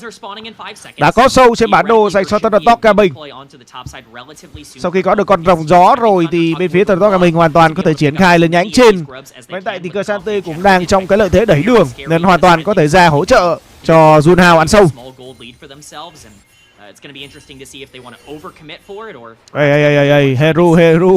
Heru có biết là Karis đang đứng ring hay không? Có vẻ như là biết đấy. Rồi triển khai luôn con sâu đến từ các thành viên bên phía team BLV. Họ đang kiểm soát mắt, sẽ ăn được con sâu, sâu 1, sâu 2, sâu 3 và chắc là bên phía của Junhao sẽ bỏ thôi. Không có công cụ để có thể tiến vào giao tranh nên Junhao bỏ là hợp lý. Monkey thì vẫn đang ở level 6, còn Junhao thì đã hơn một level so với người chơi đi rừng bên phía của team BLV. Feeder đang di chuyển, nó đang tạo ra được tầm nhìn. Junhao cố gắng ăn cho mình con Blue bên phía của Monkey. Dọn lính rất nhanh đến từ một con Sivir. Với khả năng đẩy đường và đẩy lính rất nhanh của Sivir thì dọn lính là một cái việc quá dễ. Ăn được xong con Blue rồi. Phía này thì Junhao đang cố gắng combo ngục cố ngữ vào mồm của Junhao. Sẽ là một tình huống trời sập, lại là tình huống nhắm vào vị trí của Hà Bảo. Nhưng mà phía này thì Hà đang bị cách ly, đang bị cô lập và sẽ là mạng dành cho bên phía của Thundertalk Gaming. Nó được nhường lại vào tay của Heru. Còn phía bên này thì Kubea đang bị đang có cho mình một tình huống teleport về phía dưới ạ. Khoảng thời gian rộng mênh mông dành cho KC để có thể giải quyết cái đám lính ở nhánh trên, ở đường trên anh em nhé. Khả năng đánh nhau đến từ các thành viên của Thundertalk Gaming là rất lớn. Hà Bảo đang cố gắng tấn công vào An này, có cho mình với một cái tình huống xử lý. Tốc biến bỏ chạy đến từ Hà Bảo, tốc biến với bộ lên không đủ tầm đến từ Feeder. Rất tự tin khi mà An biết được là Sen đã có nhất thống ở trên người rồi nên quyết định là tốc biến lên để đánh vào ở bao, nhưng mà ở bao có thể lấy được hai cái tốc biến đến từ cả Feeder, đến từ cả An nữa nên cũng khá là lời, không có lỗ tí máu thôi. Đánh nhau liên tục trên khắp bản đồ bên phía các thành viên Thundertalk Gaming cũng như là team BLV. Hà đang đi di chuyển vào cắm mắt nhưng chắc chắn là đã phát hiện ra vị trí của Hà rồi. Nếu di chuyển đến từ Junhao đã chặn đầu Hà đi đâu đây em đi lạc mất rồi. Phía này thì An bọc đầu luôn, làm sao mà chạy đây hả Hà ơi. Cầu đi cầu về không trúng. An vẫn cố gắng truy đuổi vào mồm của Hà. Đây mày chết, đây đi. Thế là Hà nằm xuống lần thứ hai trong ván đấu thứ nhất này và nó lại rơi ngay vào tay của An. Ui, một con Sivir đang có cho mình 2-1-1 kỳ đời quá đẹp. Triển khai luôn con rồng công nghệ và đã có hai con rồng xuất hiện trên bản đồ, đó là con rồng gió và rồng công nghệ. Thì khả năng cao là ba con rồng tiếp theo của chúng ta sẽ là một trong ba con rồng rất là ngon, rồng nước, rồng lửa và rồng đất anh em nhé, ngon luôn. Ba linh hồn rồng mà linh hồn rồng nào cũng ngon, đừng có là linh hồn rồng hóa kỹ là được. Làm ơn đấy, đó là linh hồn rồng đất chứ không phải rồng hóa kỹ. Mày quá nhá, mày quá, không phải linh hồn rồng hóa kỹ. Chúng tôi là toang luôn vậy. Linh hồn rồng hóa kỹ phế như trò thế.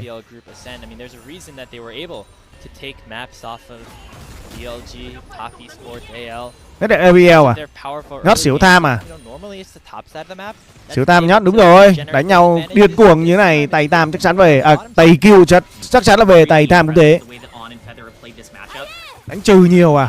Thế thì em xin đồ đánh cộng nhá. Lại là tình huống nhắm vào bao không có ai bảo vệ cả. Phía này cũng có Hà.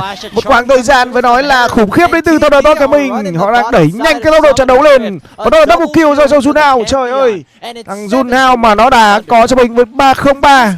Đã có giáo thiên lý ơi, hơn một level so với Monkey. Hai con đầu vào mồm của Thundertalk Gaming rồi. Chúng ta còn hơn 2 phút nữa thì con sứ giả sẽ được triển khai. Cướp được con Blue. Monkey đang khá là thọt.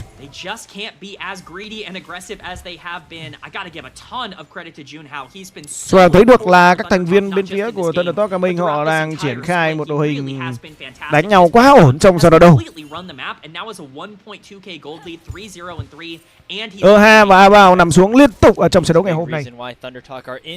Tình huống tổ chức cạo tay găng, không, tình huống tổ chức găng rất tốt và nó đã lấy được rất nhiều mạng hạ gục ở vị trí đường dưới.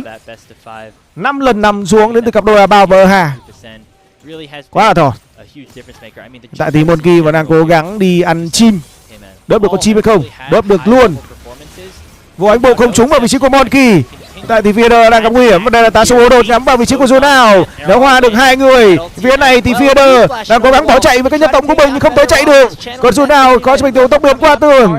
Chạy thành công. Đây là tình huống ngục cổ ngữ nhưng mà Junhao chắc chắn là không chạy được. Một tình huống đánh nhau trong tư thế bị động đến từ các thành viên bên phía của Thundertalk Gaming và họ đã để hai mạng nằm xuống. Cú be đã có cho mình đó là hai mạng hạ gục rồi. Đang có cho mình một mảnh gương mặt mặt nạ mà anh ạ. Mặt nạ đó đây chưa? Mặt nạ đó đây.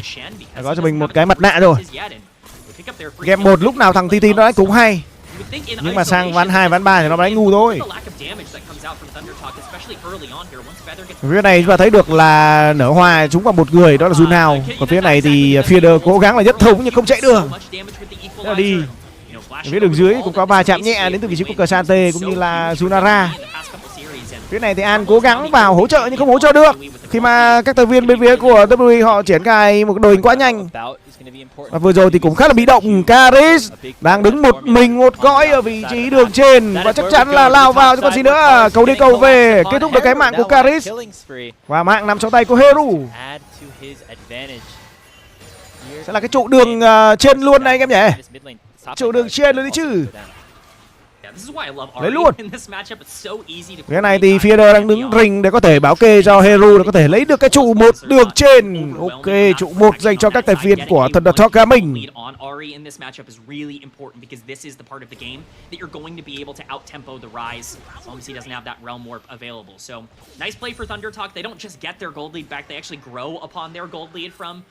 Từ từ ván 1 là chùm, ván 2, ván 3 mới ngu thôi. Hiện tại thì tầm đánh của Abao nó đã dài hơn một tí rồi. Khả năng hiện tại thì Abao đã có cho mình với một vóc duyệt tử quái, với một cái ná cao su trinh sát, chuẩn bị lên cái phong thần kiếm anh em ạ. Chuẩn bị lên được cái phong thần kiếm là hợp lý.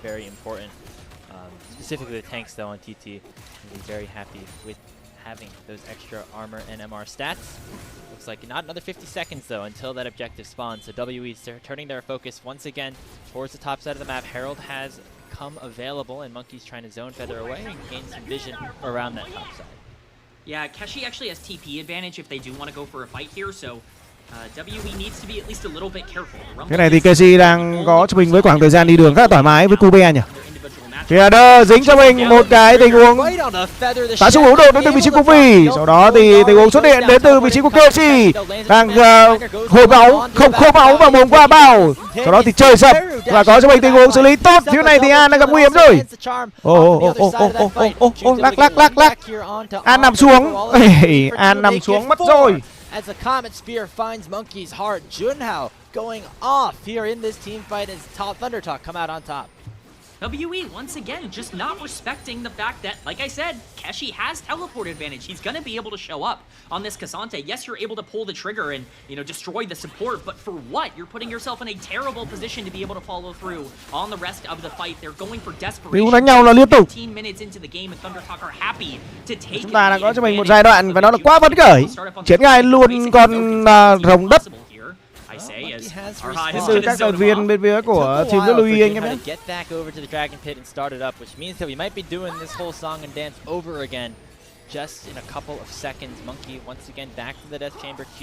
Này thì bên phía của BLV họ không muốn mất con đồng đất này vào tay của các thành viên TT đâu. Đánh cẩn thận một tí.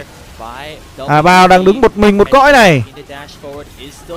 Thể tấn công được vào Bao đấy, rất trâu từ vị trí của Keshi. Phía này thì An đang cố gắng tấn công vào Bao. Mà Bao bắn đông quá. Tập này thì Bao mạnh rồi. Level 10 rồi. Con Jordan là mạnh rồi đấy. Đang cạnh tranh con rồng rất khủng. Thế này thì phía đơ chúng ta có rồng dành cho phía của team WE. Và sau đó là các tài viên phía của team WE. Họ đang bảo vệ các tài viên của team Thundertalk Cao Bình ở trong hàng rồng. Nằm xuống từ vị trí của bao rồi. Các tài viên bên phía của WE họ tan vỡ trong tình huống này. Khi mà An đứng ở ngoài và Freedom đánh tất cả vào vùng các tài viên của WE và đó là double kill dành cho các thành viên với Thundertalk anh em nhá. It's a flip that they don't end up ultimately winning. We're actually going to immediately go back to the replay of the first part of this fight that we get. Monkey just overextending heavily. Và cùng xem lại một cái tình huống mà Bao đã bắt được vào vị trí của Feeder. Sau đó thì khô máu được triển khai từ vị trí của KC lấy được mạng của Bao này. Sau đó thì Hero giữ chân được vị trí của KC là quá tốt. Phía này thì An thì bị xịt liên tục vào mồm. Thế nằm xuống rồi. Đấy, và cùng đến với tình huống này khi mà Feeder quyết định là chia cắt đội hình bên phía của WE bằng cách đó là trì hoãn cái tình huống di chuyển của Karis.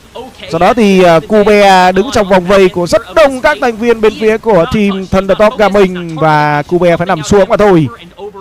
An Freedom trong cái tình huống vừa rồi anh em ạ.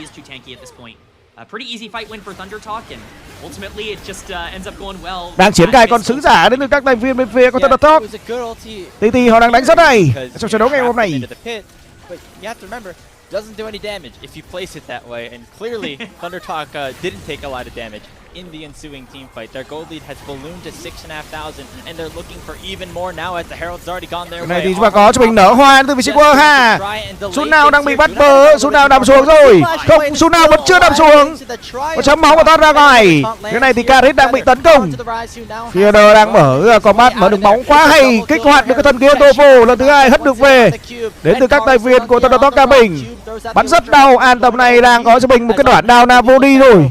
Bắn sẽ rất đau.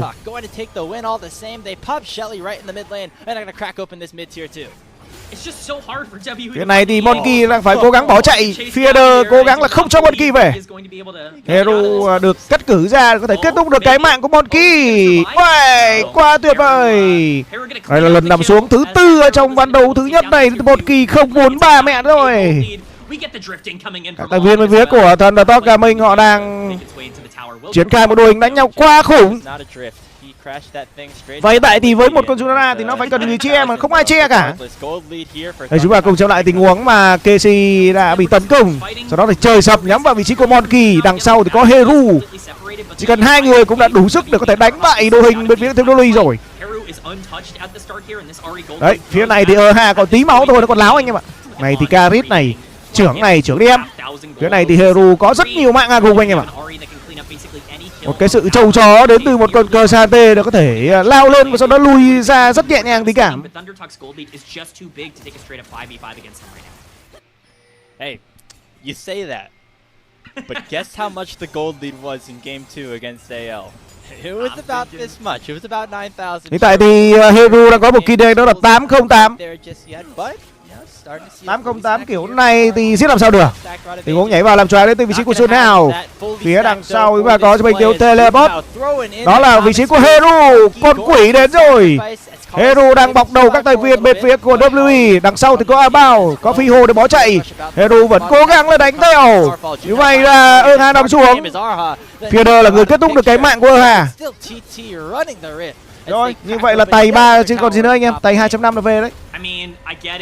Anh như thế này thì có chúa cũng không cứu được các thành viên bên phía của team WE. Để họ có thể lật ngược được ván cờ trong trận đấu ngày hôm nay. TT đang đánh quá kỹ càng. Không có một vết xước, không có một sơ hở nào đây cả. Không có một tình huống di chuyển nào nó vô duyên cả. Rất là khác so với thằng anh One Legend ở trong trận đấu ngày hôm qua. Bao đang trong tầm ngắm của các thành viên bên phía của Thundertalk Gaming, nhưng mà KC quyết định là không đớp Bao mà là đớp con Baron. Là con Baron miễn phí dành cho các thành viên Thundertalk Gaming. Trận đấu này của anh em chúng ta quá khủng. Tay kêu chắc chắn là về. Just a perfect showcase of what Thundertalk can look like at their best. And a great start to the week for Heru on right now. Tay kêu chắc chắn là về luôn đấy. He's played so far here this week specifically. Again, we talked about how Keshi might have had some promising performances early. Heru, we were looking to see step up a little bit. He has stepped up and then some. Tập này thì Juno khỏe rồi. Over these past two series, yeah, the pentakill. Chuẩn bị lên cái món thứ ba, đó sẽ là một cái giáp thiên thần anh em nhé. Một giáp thiên thần. KC kìa, nhìn cái lượng giáp của nó kìa. Mẹ ơi, vừa găng tay băng giá có khả năng làm chậm mà vừa có cho mình nó một vòng sắt cố tự cho máu cho kháng phép nhiều như thế này. Kháng phép nhiều như sao trên trời của KC. Còn đồng thứ ba quá tự tin, hơn 10k tiền rồi, gần 11k tiền con mẹ nó rồi. Trời ơi, cái lượng chênh lệch về mặt tiền là quá khủng. Hero KDA 809 Cube đang cố gắng để có thể lấy được cho mình cái trụ đầu tiên ở vị trí đường trên, khi mà hai trụ của Team Louis thì cũng đã bị bào mòn ở vị trí nhánh trên rồi. Rồi cứ thế mà lính chạy đẩy vào thôi. 28 mạng rồi, 4 mạng nữa tôi về. Monkey đang cố gắng làm cái gì đó, bỏ luôn nhà rồi, bỏ nhà luôn rồi. Homeless rồi, không còn nhà cửa nữa rồi anh em ạ. Homeless. Cái này thì Monkey cứ đi vòng vòng cố gắng là chặn lính, hoặc là cố gắng ăn rừng thôi, cố gắng farm thôi. Rồi chặn lính rồi, vì đang cố gắng chặn lính này. Đấy là trời sập nhắm vào vị trí của Monkey. Ê, hơi lố tầm. Monkey đang bị dí. Monkey đang cố gắng làm cái gì đó. Nắm đấm công lý của Vi ở trong ván đấu đầu tiên này là không có. Đấy, Monkey lao vào, nhưng mà Monkey cố gắng ăn cho mình con sói Junhao ở đây và ngăn chặn không cho Vi về. Mày đi đâu? Một cái giáo tiên ly thì cũng không giúp ích được gì cả. Đó là con giáo sao băng đến từ Junhao. Đây là tình huống hất được hai người. An đang trong tầm tay của các thành viên bên phía của Team, nhưng mà phía bên này thì đó là mạng dành cho Heru, double kill dành cho Junhao khi mà Junhao kết thúc được cái mạng qua bao. Phía này thì Karis, gì đấy? Tình huống vô ảnh bộ không trúng. Phía bên này thì Karis đang cố gắng trưởng, nhưng mà trưởng trong vô vọng mà thôi. Ta có phút thi đấu thứ 25 và chiến thắng dành cho bên phía của LPL. 25 minutes in, and they'll march into the base to take this game. WE đang ngày càng tan vỡ hơn. Bộ đội hình 1-3 đang được triển khai để có thể lấy đi tất cả các trụ ở vị trí vòng ngoài. Thế là lấy luôn cái mega vị trí đường giữa. Có mega đường dưới, có cả mega đường giữa, thì còn gì có thể ngăn cản các thành viên bên phía của Thundertalk mình đây. Put themselves in bad spots, capitalizing on those mistakes, and then continuing to push over and over again. It's all 5 câu được 5 phút nhỉ? that have been able to step up here. This is arguably the best game that trận đấu quá dễ dành cho phía của Thundertalk mình. Very excited to see it. Có khi là 2 ván nhỉ anh em nhỉ? Ôi, tốc biến vào đến từ vị trí của Monkey để có thể cố gắng bắt bớ vào vị trí của Heru à? Bắt làm sao được đây? Heru còn cả đống máu. Monkey thấp máu lắm rồi. Ends up with nothing except for no ulti on the Ahri, which is a short cooldown at this point in the game. Cái cú triển khai mà các thành viên bên phía của Theodore họ đang để mất cái ván đấu đầu tiên vào tay của Thundertalk mình. Cuộc đấu thứ 26 à? Cố gắng câu kéo thêm thời gian nhỉ? Đánh quá kỹ đến từ Thundertalk mình rồi. Tụi tôi đánh quá kỹ. Cái này thì đi đâu vậy? Hà lại đi cúng mạng cho Thundertalk mình à? Hà làm xuống mạng thứ 19 rồi. Thundertalk mình họ vẫn chưa muốn kết thúc trận đấu ngày hôm nay. Cái này thì KC đang cố gắng là cân 2. Quá khỏe, kích hoạt được thần khí Evo, khô máu nhắm vào vị trí của Monkey và Monkey nằm xuống thôi, không, Monkey vẫn có thể chạy vô được. Kích hoạt thêm một cái thần khí Evo. Chú nào ở đây để có thể chặn đường các thành viên bên phía của Team Dolly tan vỡ trong cái tình huống đánh nhau ở đường trên. Phía này thì Heru kết thúc được cái mạng của Karis 10-12. Như vậy là quét sạch dành cho các thành viên với cái Thundertalk mình. Họ đẩy nhanh tốc độ trận đấu lên và họ không muốn là cầu giờ quá lâu. Những lợi thế là quá lớn rồi. Quang game đến từ vị trí của Team W. Ngày hôm qua thì Anyone Legend quang game, thì hôm nay Team W họ đã quang game. Ván 1 nằm trong tay của Thundertalk mình. Ok chưa anh em ơi, chuẩn luôn.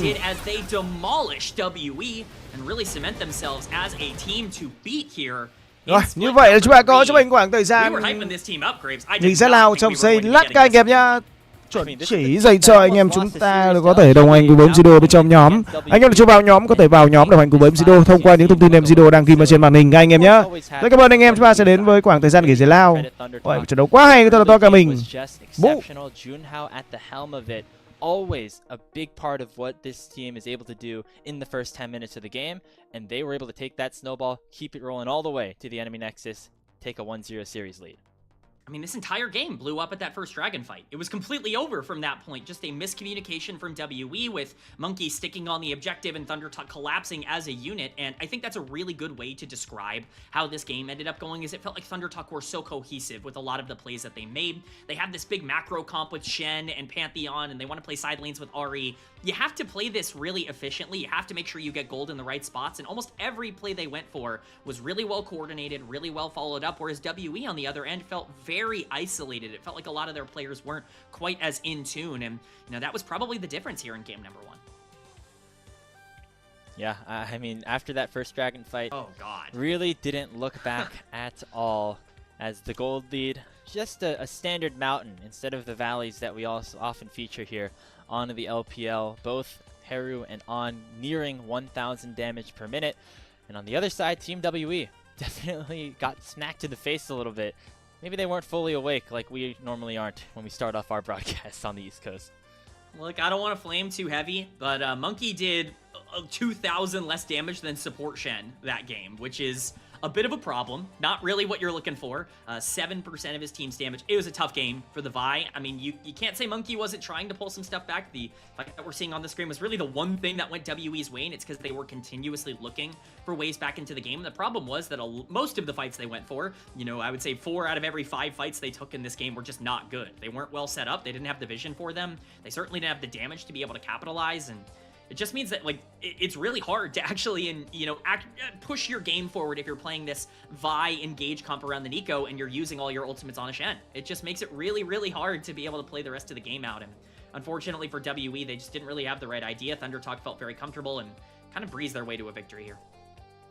I mean, 31-7 in terms of kills. Maybe one of the bigger, differences that we've seen all season long. Normally, games end kind of, one team fight into the game kind of ending. That's how both of these teams have been able to take games a lot of the time. This was just start to finish dominant by ThunderTalk. I think part of it is just WE's style and willingness to just always continue to throw their bodies on the line to try to find some sort of comeback. Sometimes it works, like we saw yesterday, but that did not happen this time around. TT just set up better overall across the Rift. It seemed like no matter where they were, top, mid, or bot, it was a team fight that they liked and a team fight that they won. I do want to say as well, we highlighted Keshi and Heru quite a bit over the course of that game, very rightfully so. Heru was monstrous on the Ahri in particular, just nearly unstoppable throughout that entire game and just did so much damage. On has been a bit more hit or miss, I would say, over the course of this split. He's been a bit of a reason why this team has failed to find a lot of consistency so far in split number 3, at least in terms of those game 3 wins. He was awesome in this game on the Sivir. Really important that he was able to get fed in the early game, and you want to talk about aggressiveness in team fights, he was on the back line, stepping up, free hitting. So I think that was a really important part of this comp. And if On and Feather are going to play the way they did in split number 2, down in Group Nirvana, where, I thought they were arguably the best bot lane, maybe including LNG, down in that Group Nirvana in the previous split, I mean, that's a complete game changer because they've already been good playing around Junhao, playing around Keshi, playing around Heru. If you get the bot lane involved, now all of a sudden you're seeing why this team is good enough to compete with a team like WE. You talk about a development-focused roster, but that doesn't always mean you have to have all rookies on your squad. You bring in somebody like On, who has had high-level experience on teams like EDG and IG, and all of a sudden, hey, he's looking pretty good on this ThunderTalk roster as well, as they continue to go towards being a more well-rounded organization as a group of 5, as a team, and they take a 1-0 series lead over Team WE. But the words ThunderTalk take a 1-0 series lead have come up a decent amount here in the regular season. You look at the record, only 2-5. Haven't necessarily been always able to find the second. That's going to be the big question here against a team like WE. Will ThunderTalk be able to get over the hump and take that series as Hero is your player of the game? I get this. I mean, especially from a raw damage perspective, this guy was just melting people on the backline of every single fight. He might as well have been playing any assassin in the game, the way that it was a 4v5 with him destroying one of your backliners. Junhao deserves some major props, I think, for the way this game went. I certainly would have had a hard decision if you had asked me who player of the game was. I don't think there is a wrong choice between the jungle mid duo, but Haru certainly is a part of that equation for sure. Yeah, I mean, I'd argue Junhao being there allowed for Haru to get up to 10-0, but I digress. Congratulations to Haru all the same, his second player of the game of split number 3. That's going to do it here for coverage of game number 1. When we come back, we'll see if WE can come back itself and even up our series at 1-1. We'll see you after this on LPL English.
New Sensodyne Expert Repair contains Novamin. The Novamin repairs sensitive teeth by creating a reparative layer over the sensitive areas, and it starts to do this in just 2 minutes. Try new Sensodyne Expert Repair. It works.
Welcome back, everybody, to our second game between ThunderTalk and Team WE. TT taking a dominant game number 1 win. Maybe one of the more dominant games we've seen them play all season long, came in, and that is certainly a way to kick off your second half of this double round robin. I mean, they just completely gapped WE in basically every phase of the game. They were better early, they were better mid, they were better late, they had better setups, all of it. I mean, it was just so good from ThunderTalk. It's everything we wanted out of this team, and for them to, you know, do that so decisively in game number 1 is great. My only concern is that game 1 for both sides featured a lot of comfort. Both of these teams very much got exactly what they've been playing over the course of this split, and now with Fearless, so much of that is off the board. You know, if ThunderTalk can keep this up on other comps, that's going to be really impressive, but they're going to have to show they can do it off of some of the things they've been really successful on so far. But then again, you take a look at, you know, the game score. You mentioned they have more game wins than JD Gaming, but only 2 series wins, and one just came yesterday. So TT, if they could pick up a series win against Team WE, who finished top 3 last split, who are now 5-2 in the standings, that would be a terrific sign for them of things to come. You take a look at their upcoming schedule. They have, once again, Top Esports and BLG as their next 2 upcoming opponents. What about that momentum can ride into this for ThunderTalk? Can this turn into that next story like we saw from WE just last year? I mean, that's the thing, right, Grapes? Is that we're talking about ThunderTalk like, oh, you know, they're close to the bottom of the standings, like they're close to bottom. They just beat LGD, and that was their series that they needed to win. If you pick up a win over WE that a team like LGD likely might not be able to get, now you're like getting close to guaranteeing yourself a playoff spot. And that's really important for ThunderTalk. I mean, that is really what you're playing for right now. I mean, if we're talking about this team being close enough to, you know, be in striking distance of JDG or WE or, you know, any of these teams that are above them, I mean, that is like, that's an overextension. If they're anywhere near 5th, that's already a success. Getting into the playoffs, I think, was this team's expectation, was this team's goal. And a win here today would, I'm not going to say solidify that in our shortened regular season, but honestly give them a really, really great chance to do so. I hate to call you out, K-Man, but, you know, you having your own personal YouTube channel kind of leaves you vulnerable to this. You had ThunderTalk as the worst team in Group Ascend coming into split number 3, and they have certainly disproven some of those expectations, at least for now. I mean, even the fact that they're able to take these games off of the teams have been impressive enough to kind of put them over teams like EDG and LGD. They can start taking series, then we're in for a whole nother discussion. I'll say, give me some credit, Grapes. I had them in the same tier as EDG, at the very least, in the bottom of Group Ascend. I basically said that you could flip-flop either one of them. I did expect LGD to be a better team than a team like ThunderTalk, but that's to the credit of ThunderTalk. I think LGD has been a pretty good team. They've been competitive in Group Ascend. ThunderTalk has just taken that next leap, and quite frankly, they've done that all year long. This was a team that I thought was the worst team in the entire league going into split number 2 after what they showed in split number 1, and not only are they not in bottom 2, not only do they get a shot at being able to make the play-ins, but they're a top 2 seed coming out of Group Nirvana. They win their play-ins matchup, they get into Group Ascent, and now they're going to make the playoffs and, you know, be in a pretty good spot as long as they keep this pace up. All this team has done has gotten better over the course of this year. That's all they've been doing is consistently improving, consistently putting themselves in a spot where they can overperform these expectations, and you have to look at all 5 members of the roster as the reason why that's happening. Yeah, I mean, kind of just like what ThunderTalk are doing now, WE kind of had that meteoric rise both last year and also last split, in split number 2, right when they came together first with that Cube, Chorus, Monkey trio, going through that lower bracket run, making it all the way to top 4, then making it to top 3 a year later with About and Arha joining the fray. Gonna have to come back here if they want to be able to pull out a win, their 6th of the season against ThunderTalk. They will have the right of first selection as we get ready for this draft of game number 2, and they will be opting for that first pick, while ThunderTalk going to blue side. Yeah, I mean, the bans make a lot of sense. Cassio and Lee Sin are the 2 champions I'm going to be keeping my eye on. Poppy as well, certainly something that you just have to make sure is either alive or not in terms of the draft phase, just with how strong Poppy is in the current meta, being able to disable all of the good supports, really. But the Lee Sin and the Cassio are very specific bans for these 2 teams. We see the Yorick and the Jarvan as well. I really like the idea of taking away that side lane pressure from ThunderTalk. They are clearly very good at being able to play that style. Orianna as well, kind of a necessary ban, and About's signature champion in the Ezreal, at least from his time down in the LCK Challengers League, being that final ban off the board for ThunderTalk. First pick going to be the Jace, multi-positional flex for WE. Of course, can go to the either solo lane. Monkey has also had a couple of games on the Jace. Maybe even you throw it bot lane. I know we've been kind of straying towards the traditional marksman as of late, K-Man, with the upcoming patch coming up, but Jace bottom lane still definitely a threat here for About. Jace is just really strong, and I think WE have identified that that is the case. This is tied for Monkey's most played champion across this split, and so definitely don't be surprised if this gets sent into the jungle. Nefiri going to be the answer to that. Certainly makes a lot of sense just from a pure power perspective. Junhao consistently has been the best player for ThunderTalk. Giving him that kind of playmaker that can carry in the back end of the game makes a lot of sense. Would be surprised to see an early mid lane pick here. I think it would make more sense to potentially go for one of those power supports that are still on the map. Poppy is up and available. I honestly am surprised that that's not been prioed more. But xin chào anh em, chúng ta cùng quay trở lại với ván đấu thứ 2 các anh em nhá. Well, or the Bucks. Cặp đôi WWE đối đầu với ThunderTalk Gaming. On could take it down there. One of the more popular mages that can be put towards the bottom side. We'll see what exactly WE want to respond with here. Maybe that Fury could be an option for Monkey. Càng đấy. Could càng đỏ đấy, càng đỏ đấy. In the general 5v5, but it's going to be a Nocturne locked in here for the WE. Nó lùi qua Akali à? Ôi, thế thì đánh tài thôi. Signature Akali pick, so an assassin to match up into the victor, always a good thing if you are team WE. This is the most WE draft they could possibly have gone for. They said, hey, we're not worrying about mid lane ever again. We're getting Karus on his signature champion, the Akali, that everybody is so scared of all the time. And Nocturne is obviously something Monkey has had a ton of success on this year in particular. So excited to see that. The Mbessa going to be the answer theoretically into this Jace on the top side. Technically, I guess it's still a flex, but the Mbessa coming through, I think, also makes a lot of sense for Keshi. This is somebody who I think had a great game on the Cassante in terms of being able to find those backliners and punish an overextending about. You're going to be able to do that even more if you are going to be able to take the Mbessa, his most played champion, onto the top side. So curious to see where the bans come through, whether or not it's going to be some bot lane bans coming up for ThunderTalk, maybe indicating a potential victor move down onto the bottom side, or whether or not we've just gotten our top sides for both teams. Alistar going to be the first takeaway. That's something you know for sure. W have not found their support just yet, unless you're getting very, very weird. Wondering if you still want to ban something like the Renekton if you're TT. Good matchup into the Mbessa, good champion for Cube overall, and still always the threat of some flexibility happening in the rest of this pick ban. Looks like right now for WE though, they're targeting that Galio, going to be the Poppy, which of course can be a multi-positional flex as well. Shocked that Poppy made it this far. I mean, that champion is just so strong in the current meta. The things I'm really going to be looking for towards the end of this draft for both teams, Varus, I think makes a lot of sense for both of these drafts in terms of maybe how they want to play. It certainly is a champion that both of these AD carries are very comfortable on. It's actually going to be the Twisted Fate ban coming out as well, so they really do believe that this victor is going Rồi, một đội hình đánh nhau quá khủng. I can't blame them with this Nautilus getting locked in for Feather. Sau trận đấu ngày hôm nay, ThunderTalk Gaming sẽ không thể đánh mạnh trong giai đoạn đầu được khi mà có trong tay đó là Victor. WE looking likely for their bottom lane here as we see the hovers come through on various marksmen.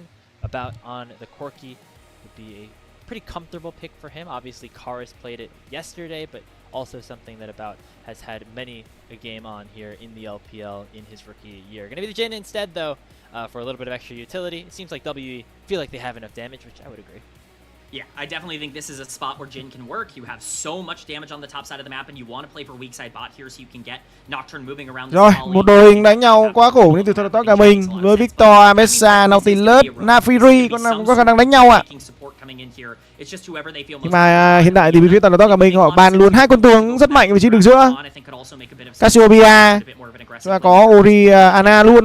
Ôi, cặp đôi đường giữa đến từ WE, chúng ta có Leona cũng như là một con Zahin. The final pickup here for TT. You see the entire picture. Where exactly do they want to go? Is On going to be playing this Victor, or will they be locking in another marksman? The Corki into the Jhin might be the play here. If you are TT, looks like that is what is going to happen.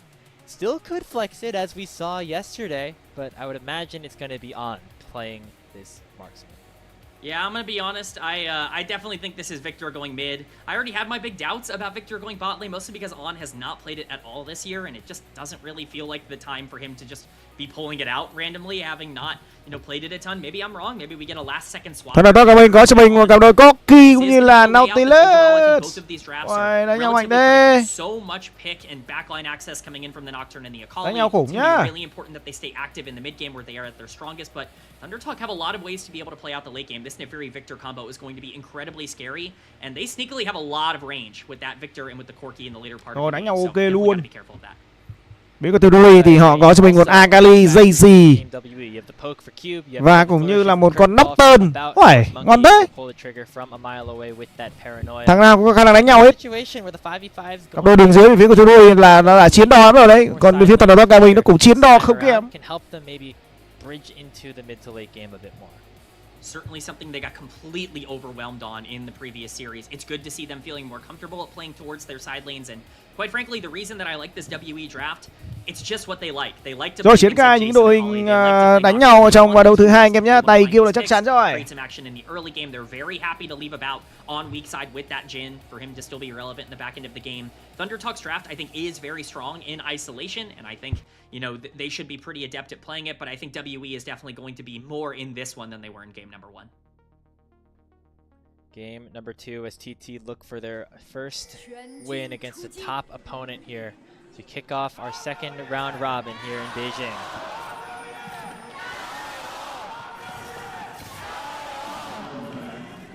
Rồi, chạy dù. Ôi, đánh nhau kia. WE họ đang tấn công vào vị trí của Fieder phải móc mỏ neo vào cái trụ để có thể chạy về. Mất bóng quá nhiều. An thì đang bị dưới chân đến từ Hà và một tình huống thành tẩy rất nhanh đến từ An, đánh nhau liên tục ở trong giai đoạn đầu kia. Các thành viên của WE họ vẫn chưa muốn về. WE thì họ đang rất nhiều máu rồi. Có cho mình con chim rồi cho phía của Monkey tiếp tục tấn công vào vị trí của Heru. Monkey đang rất thấp máu rồi nên khả năng là tiệc đã tàn. Tiệc tàn không. Monkey vẫn quyết định là đập luôn cho mình con Red. But let's not forget, it was a very successful invade for WE in game 1 as well. They just couldn't capitalize on it by actually setting up around the objective. That's actually a little zoned off of this wave, at least at the current moment.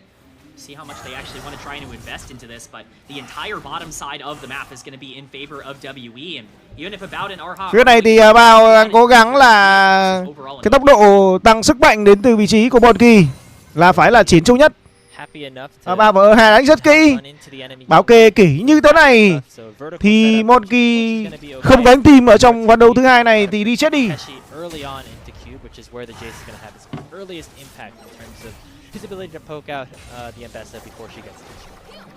Yeah, honestly, I really don't mind this for Thundertalk in isolation. Like, obviously, Monkey's gonna have a decent lead here and is gonna be able Karis đang gặp khó khăn, đang có một lượng máu tấp đến từ vị trí của Karis. Quyết định lan xong 7 lính này là về là đẹp rồi. Dù nào cướp được cho mình con Red. Cái này thì Monkey sẽ đớp được con chim.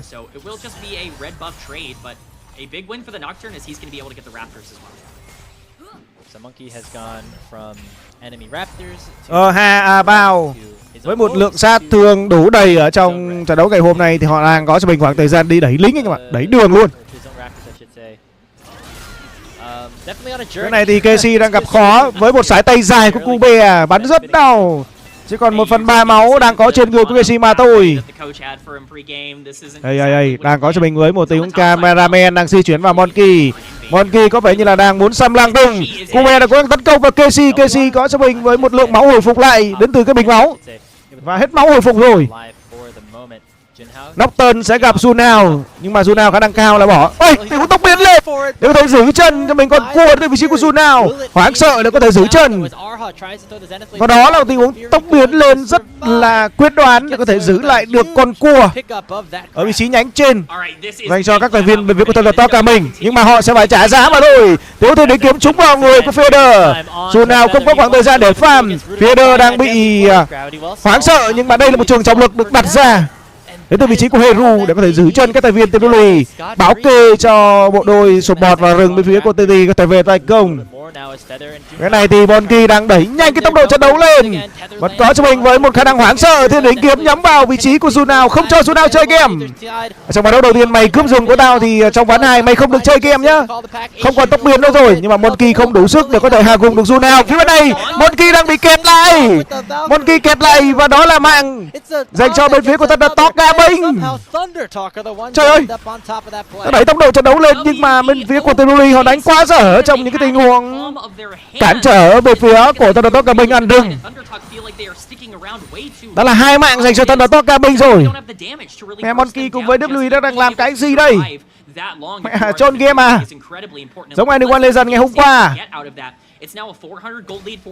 Chọn Trung Quốc rồi. Không có một mạng nào dành cho phía của team WE cả.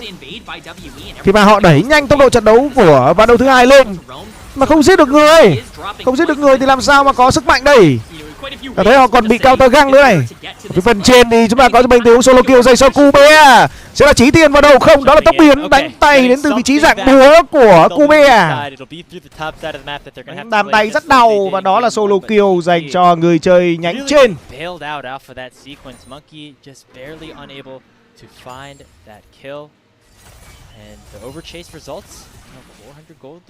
Going the way of TT, all of that being put into the main carries, heroin on.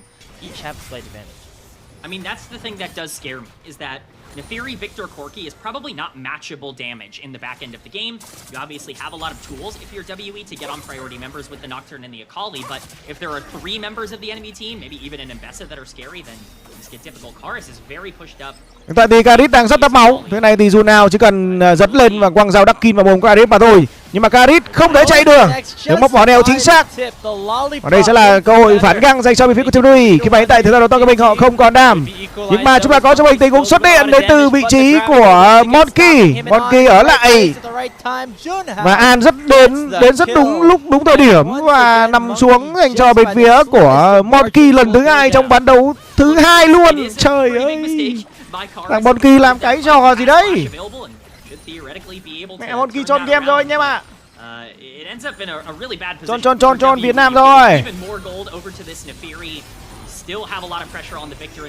Cô bé lại tiếp tục tấn công vào Casey. Nhưng mà là Casey đánh trước. Táng rất đau đến từ cái dạng búa của một con Tracy. Đã lên được một cái đao hung tàn rồi.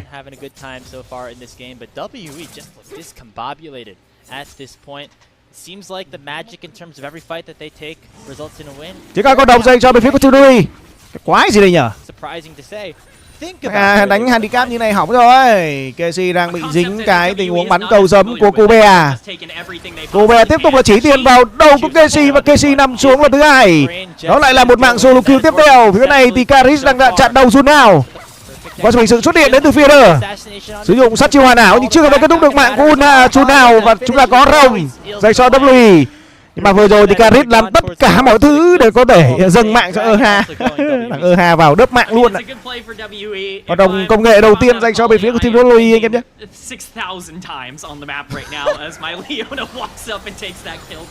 Còn phía bên này thì Bao cũng như là Eha đang gặp nguy hiểm, bắn rất đau đến từ cái súng máy của An. Bao phải tốc biến bỏ chạy rồi. Một đết vệ chết chóc vừa dính vào người của Feeder. Và có cho mình tình huống xử lý đến từ các tài viên bên phía của team WE. Bắn được phát thứ 4 vào người của Feeder nhưng mà không có đam. Đó là mạng dành cho An. Đết vệ không giữ chân được An. Sân khấu tử thần vừa được mở ra nhưng mà bắn không có đau lắm. Vẫn đủ sức sống sót được.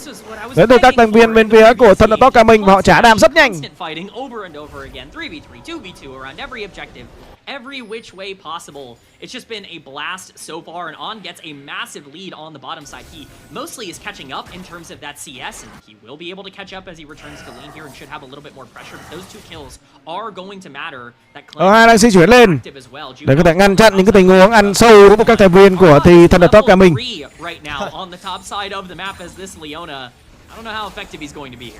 Yeah, normally the goal is, hey, if we can hit level 6 like before. Rồi triển khai lên nào những người anh em ơi.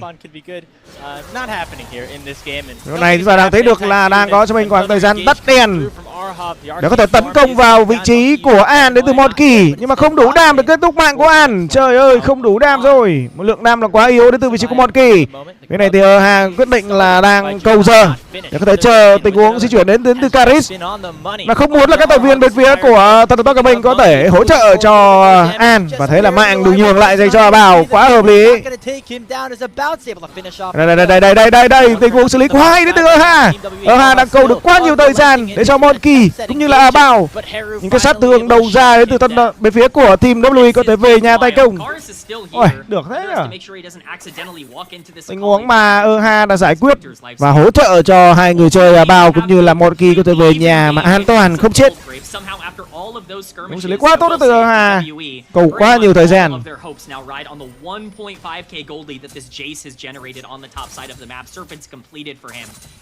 Kharis thì hiện tại vẫn đang hơi thọt nhá. Heru đang có có cho mình một kỳ đề rất là xanh 202.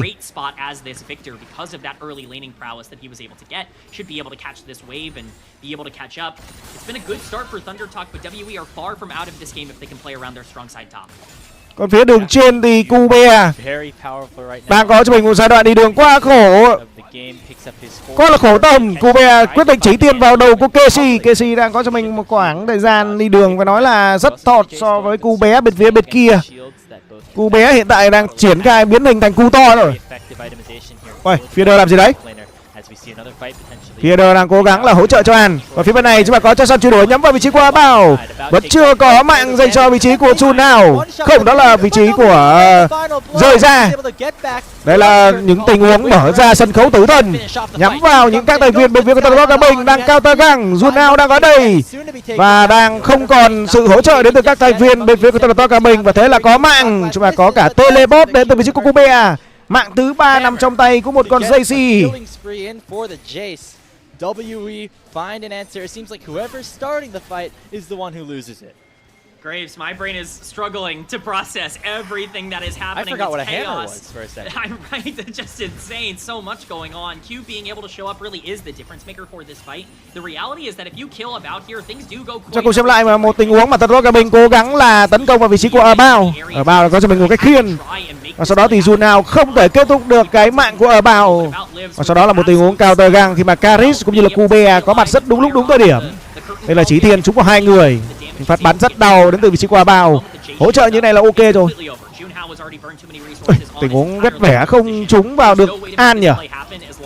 Này thì né này, này thì né này. Né đi em.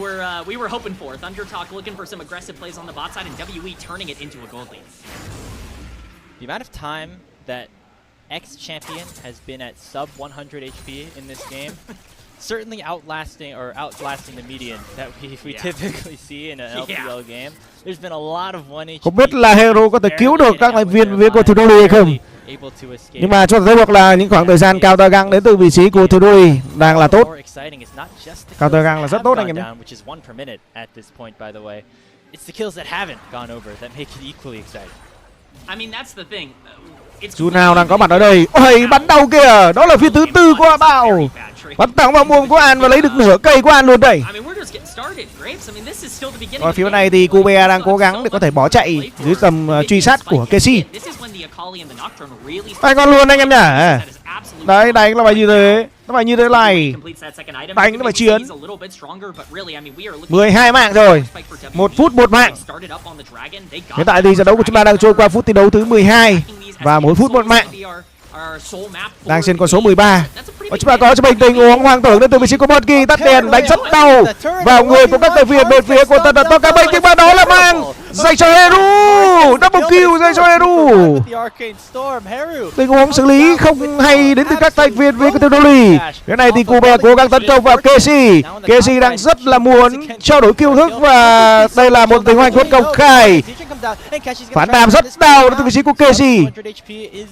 Cái này thì dù nào đang di chuyển lên và cần phải có cho mình với khoảng thời gian biến về nhanh hơn. Rồi về tay cơm dành cho Cube. Đánh nhau rất nhiệt ở nhánh trên. Nhưng mà rồi thì cái khả năng đánh nhau ở vị trí đường giữa là không hay một tí nào. Nhưng mà cũng 2 mạng cho một con Victor này để nó tăng tiến sức mạnh nhanh hơn bình thường. 4-1 rồi.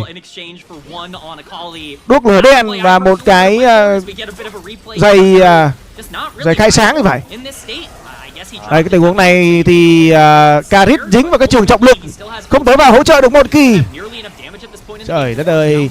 Rồi tốc biến để có thể lấy được máu, lấy được mạng của Heru. Nhưng mà cái bảo Aken này nó nói là mày phải nằm lại anh em nhé. Ông phải nằm lại cho chủ của tôi. Thế là Heru có cho mình 4 mạng hạ gục rồi. Cube đang gặp nguy hiểm. Cái này thì hoang tưởng tiếp tục đến từ Monkey. Lần này là tấn công vào vị trí của Heru. Heru đang bị quạt rất đau, quạt liên tục đến từ vị trí của Monkey, nhưng mà lại là không đủ đam. Đây là bot đến từ Casey. Casey teleport để có thể cố gắng là giải vây cho các thành viên với Tân Bắc Bình để có thể về.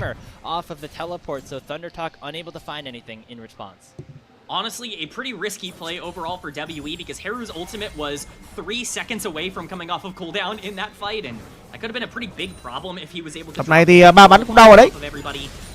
Đây rồi, cô bé ở đây, ha cô bé ở đây. Keshi chắc chắn là không dám làm gì. Cái này thì Karis đang đối đầu với Heru và có cho mình với khoảng thời gian cấu máu một tí đến từ Heru mà thôi.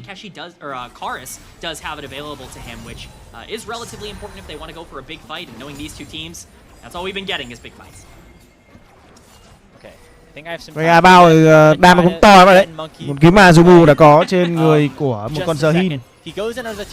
Right as Karis is popping that shuriken flip. If that E connects, it's actually a pretty easy kill, I think. So just Monkey having confidence in his teammates to land all the abilities, which unfortunately Karis isn't able to do. Yeah, you know, maybe that is the difference between me and some of these pro junglers is they trust their mid laners. Karis đang có cho mình với một khoảng thời gian đang có trong vòng vây của các thành viên chúng ta top cả mình. Nhưng mà đối phương cũng đã có đầy đủ người rồi. Chúng ta có hoang tưởng nhưng mà chắc chắn là sẽ không nhắm vào ai cả. Đúng, tốc biến bỏ chạy chúng ta có cho mình sân khấu tứ thần. Nhưng mà Feeder che hết rồi. Chúng viên thứ tư vào An nhưng cũng không làm được gì.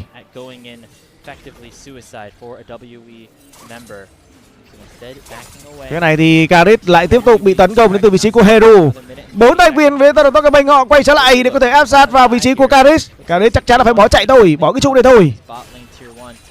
Cái này thì Kube chỉ tiền thắng vào đầu của Keshi, bắn rất đau. Cầu sớm hụt, cầu sớm cổng gia tốc là hụt trong cái tình huống vừa rồi.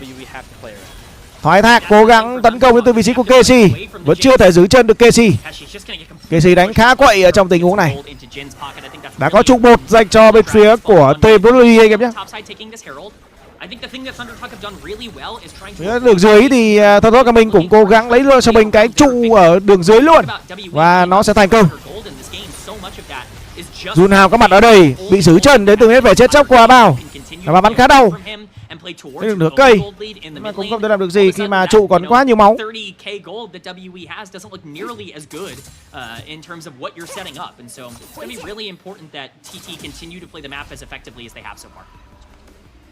A bit of a reprieve here in terms of the action as Monkey picks up the Rift Herald, heads back to base. Somehow, it's actually WE who are in a very good game state. When you look at the gold lead and the objective specifically, the problem for them is all of the gold is right now centered onto Cube. The rest of his team is behind him. Có thời gian cần phải hòa hoãn lại thôi. Thời gian của chúng ta còn nhiều, mới phút thi đấu thứ 17. Con rồng công nghệ là con rồng thứ 2 được triển khai. Và như vậy đây sẽ là một cái bản đồ rồng hóa kỹ dành cho cặp đôi đối đầu của chúng ta ở trong ván đấu thứ 2 anh em nhé.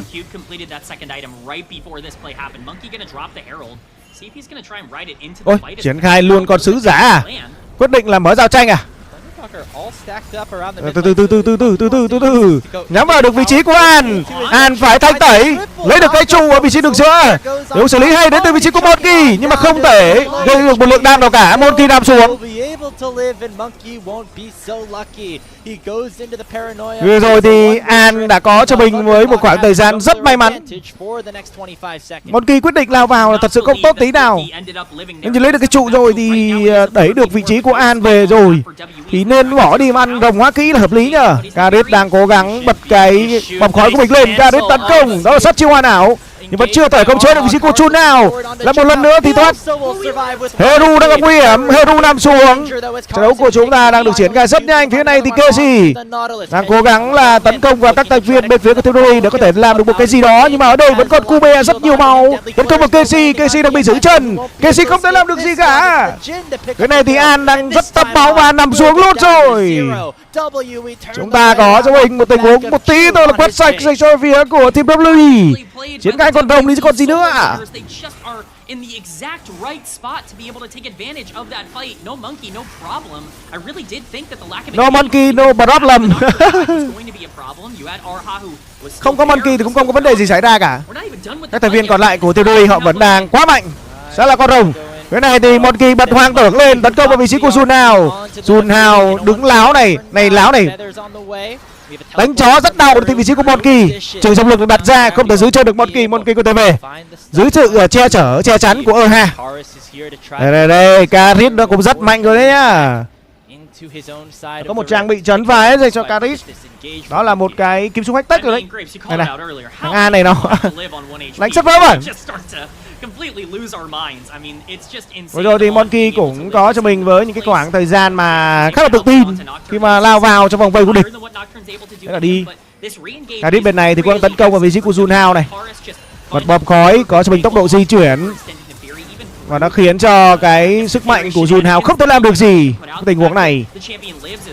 Bao ở đây luôn. Thế là dồn đam đau ơi là đau. Tình huống quay lại với cái phi tiêu của Karis, giúp cho Karis có mạng. Đây, còn tình huống này thì Casey cố gắng bắt bớ vào vị trí của Bao nhưng mà không thể làm được gì cả. Lượng đam đến từ cú bé đang là rất lớn với một kiếm ác xà trên người. Đây là kiếm ác xà đúng không anh em nhỉ? Kiếm ác xà đã có rồi. Được đấy. Which means that now it's a 3,500 gold lead plus soul point available for your red side. Team Đúng là kiếm ác xà. Very good about sending this one to a decider. They're playing a very kiếm ác xà này cho cái lượng sát thương khi mà gây lên lá chắn anh em nhé. Đấy, gây lên giáp, gây lên lá chắn. Làm như này thì đánh vào con Abessa thì cứ thế mà đánh thôi.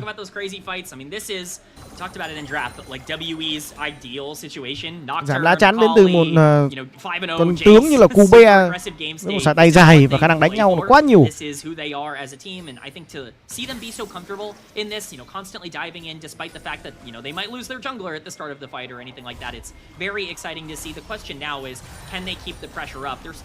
Đây, còn phía bên này thì Feeder cũng như là các thành viên thân top cả mình họ phải co cụm lại. Thì cũng tắt đèn đến từ vị trí của Monkey, cố gắng tấn công vào vị trí của Hero, lấy được cái tốc biến của Hero mà thôi. Nhưng mà đây sẽ là một trong những cái công cụ rất là ngon dành cho bên phía của thân top cả mình để có thể nghỉ về cho mình với những cái tình huống bỏ giao tranh.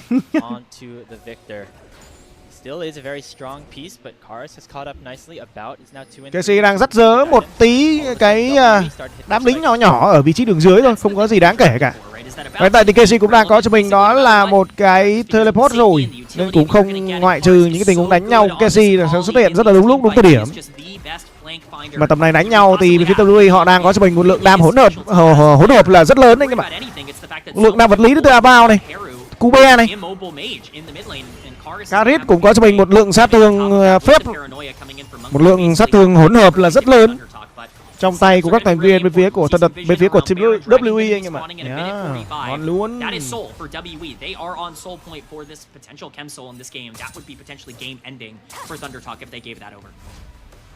Talked about how both teams coming off of a win yesterday here in Beijing, but neither team had it super easy. A lot of their wins came off of comebacks, off of late game team fight execution, and that is exactly the stage of the game. Monkey đang ăn cho mình con cua đường dưới.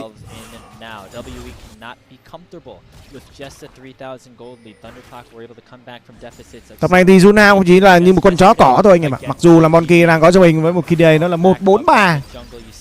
Nhưng mà khả năng gây sát thương đến từ các con tướng còn lại bên phía của team WWE là rất lớn anh em nhé.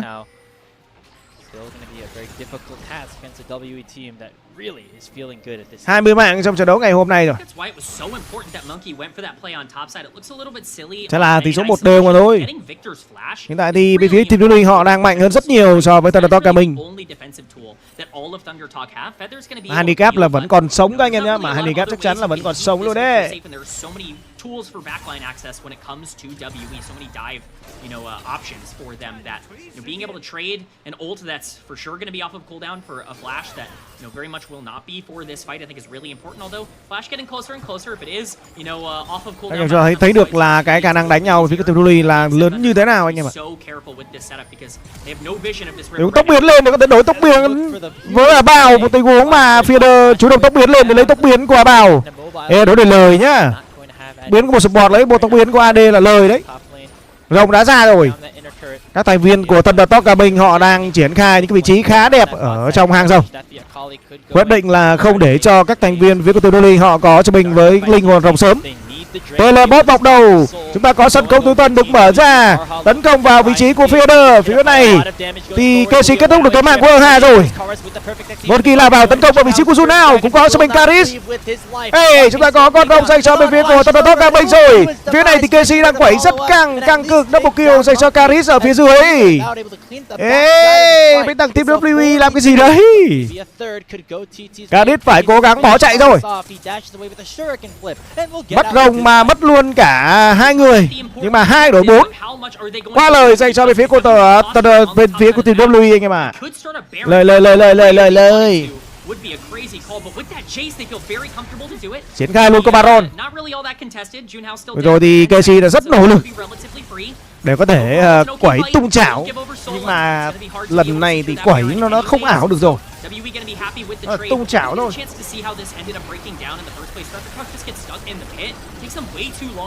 Cái cú trừng phạt quá sớm đến từ vị trí của Junhao. Thế nên Junhao không còn công cụ giao tranh và phải out ra ngoài. Cái này thì An phải nằm xuống mà thôi. Đó thì KC kết thúc được cái mạng của người chơi Feeder à? Không, đây là Abao kết thúc được mạng của Feeder. Đây là Abao, quá là mạnh, 305 rồi. Silver lining for TT, they denied the soul. Junhao somehow able to smite that one away amidst all the chaos, but that silver lining looking bronze at this point. Maybe even hiện tại chúng ta đang có bình với 26 mạng rồi. Feeling very confident with their state of the game. They were able to finish off that Baron in the middle of that replay. They are at 5,000 gold and have such a tremendous side laning composition that they should always be able to push in 2 lanes at the same time. Có thời gian mà đã có Baron trên người của các thành viên Thunder Top Gaming. Khá là cao là chúng ta sẽ được triển khai.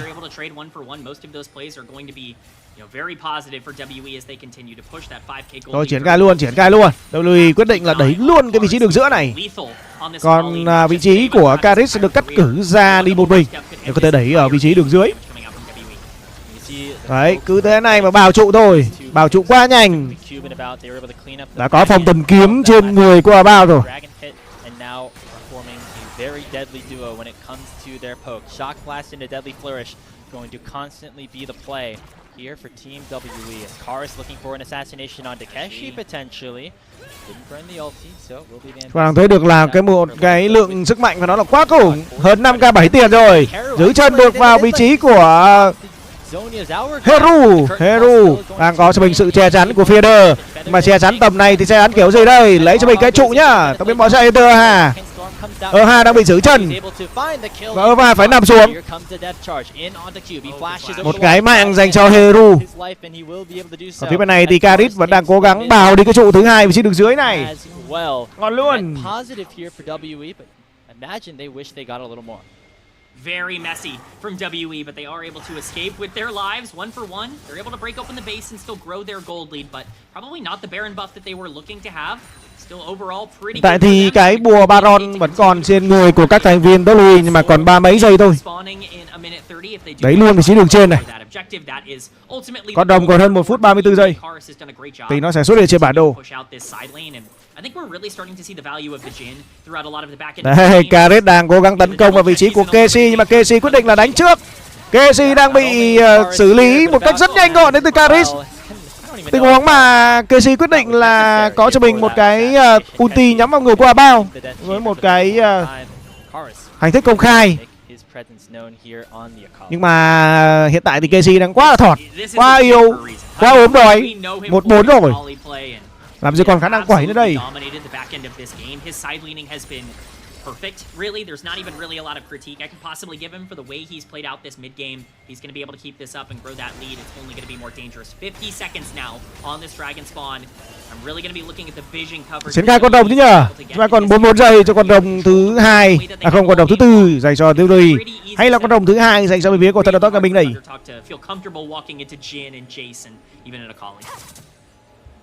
Looks like we finally have that third item, the hourglass upgraded from just the Seekers on Heru's side. Also have a third item on Junhao. Keshi not going to be able to get his just yet. So take a look at where exactly power currently lies on Thundertalk side. I mean, these are late game champions. Tập này thì bên phía của Thundertalk của mình họ vẫn có thể lật ngược được ván đấu ngày hôm nay, nhưng mà bằng một cách thần kỳ nào đó, hoặc là team Blue nó quăng game thôi. Mid lane wave getting contested off of a teleport. Keshi Cars waiting on a flank and it gets spotted out by the Ambessa. Yeah, this is a very, very scary setup here for Thundertalk. They don't want to overstep. Feather is incredibly important in terms of their front line. Who is going to find the first engage?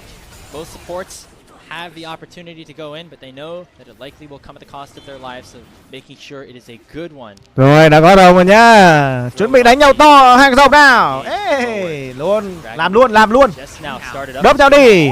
Junhao đang bị giữ chân. Junhao còn tí máu thôi. Sẽ là một tình huống hoang tưởng lao vào và Junhao nằm xuống rất nhanh. Nhưng mà nằm xuống cũng là bên phía của Monkey. Cái này thì thành tích công khai nhắm vào vị trí của Ha. Nhưng mà Thundertalk Đa Bình họ đang phải bỏ chạy khi mà Kadit vẫn còn rất nhiều máu. Double kill rồi cho Kadit, cũng có mạng rồi cho Kubea, và có cho mình với một cái sân khấu tứ tần nhắm vào vị trí của Feather và Heru. Nhưng mà cả hai đang phải dắt dớ nhau về mà thôi. Tôi đánh luôn đi. Là có 32 mạng rồi.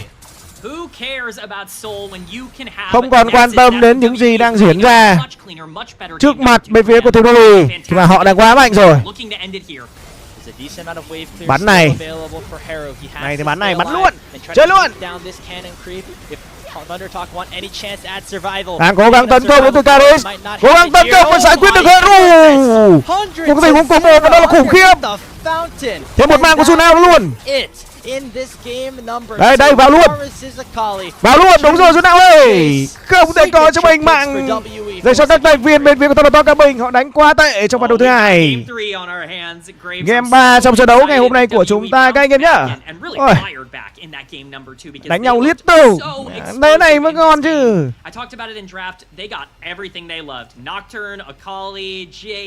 You want to talk about comfort picks for WE? They took everything that they wanted in that draft phase and they didn't just destroy them on it. Rồi chúng ta nghỉ giải lao nhá, 1-1, tỷ số 1-1. It was these kinds of champions that WE leaned upon when they were 1-10, 1-9 in the standings, looking to try to pick up a couple of wins. I feel like a lot of the time towards the back half of Split 2, it was, hey, you can win the Cars, the Kali game, the Cube Jace, the Cube Ornn game. It's the rest of the map that we have to maybe be a little bit more worried about. And now that WE is actually a team that wins games instead of loses them, having those picks is even more beneficial for themselves. And I don't want to underrate what the bot side of the map did. I mean, Arha was super selfless in that game. I can't even think of the amount of times that Locket actively just saved the life of somebody on his team. And I want to give a ton of credit to About as well. I know Jin has a reputation in the community and certainly has a reputation amongst some of our casters as well. That is the Jin angle. Like, you want to talk about a perfect Jin game? That guy got to watch Cube hit any ability, got to press W, and set up a free kill for Akali and Jace throughout the back end of the game. It was so dangerous to have that range, and he was still able to output a ton of damage. I mean, in reality, the heroes were the solo laners, and we're probably going to talk about that a bit when it comes to Keshi and Heru as well, but it really was a team effort for WE, and it reminded me a ton of why they were in the position they were in at 5-2 to begin with. Like 1100 DPM, 1200 DPM for Cube on the Jace. I mean, it's Jace, so you're going to get a little bit of free damage by just pressing EQ every 18 seconds or so, but still a great performance for him, and a great week it's been for Cube as well. We talked about how Heru had a great week, Cube a great series yesterday, and another great game today. Not just highest damage in the game, highest KP in the game as a top laner as well, which is crazy impressive for him. So you just want to give him a lot of credit for the way that he played here. Just an awesome performance, completely gapped Keshi on the top side of the map. There were some mistakes. Again, I understand, due to your explanation, maybe what was going through the brain of Monkey in that game. I don't think Monkey had a phenomenal game on the Nocturne. I still think we saw a lot of hits and misses, but for the most part, he was, you know, dying for the sins of the rest of the team. If somebody has to turn it into a 4 for, or a 1 for 5, then he's happy to be the one, if it means his team can, you know, pick up the ace after that. And I think in a lot of cases, we did see him just kind of sacrifice his own life to get that paranoia off. You know, we can definitely see some cleaner moments from WE, but honestly, I don't want to see cleaner. I want to see this kind of aggression. I want to see this team constantly take these fights. I think it really played to their advantage here. Yeah, obviously Thundertalk feel comfortable in this kind of setting as well, but WE kind of the ones that pioneered it a bit, right? They're the ones who like to go crazy, like to force these random fights that you don't expect them to ever win, and it ends up being to their benefit this time around. I mean, another crazy fight here at the the dragon. Karis is Akali, once again the hero. I mean, you think about this guy's Akali pick.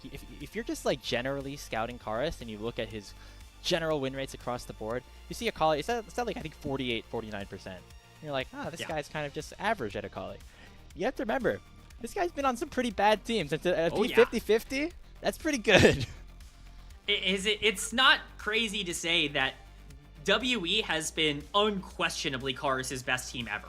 Like, it's not even close, really, from his time in the LCK when he was on the bad version of Hanwha Life and, you know, a bro team that wasn't very good for a couple of years. You know, he came over to the LPL with the expectations that we were like, oh, WE's gonna suck. Well, turns out they're actually pretty good. He's been a huge part of why they've been able to elevate, and this Akali has been essential towards their game plan and their success. It's funny, because when you look at the stats, like, no one's really banning Akali against this team, and yet we just have to think of, like, all of the pop-off games that Karis has been able to have on it. I think at some point, we as a community probably have to learn to maybe take this guy off of his signature champ. Yeah, I mean, talk about Knight Akali. But let me tell you about Karis Akali, right? That's 1A to 1B right there in the mid lane. I mean, going into this year, a big struggle for WE when they were trying to fight against some of the top teams were their solo laners, Cube and Karis, neither of them really having great moments against players like Bin, like 369, like Zwayan, like, you know, like Flandra, etc. Cube starting to try to shift that narrative a little bit, ends up being your player of the game with a monster Jace performance. Look, Cube's had some good performances in the past. This was somebody who at one point in time was considered one of the better top laners in the LPL. It's been quite a long time since he's held that record, but clearly he is here to reclaim some of that reputation. He's seeing all the fun that the rest of the team is having and saying, hey, give me that Jace, I'm going to pop off and I'm going to carry the game. Definitely did so there, but had to have to do it one more time for WE to open their second round robin with a series win. Game number 3 of our second matchup of the day coming up after this short break on LPL English.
New Sensodyne Expert Repair contains Novamin.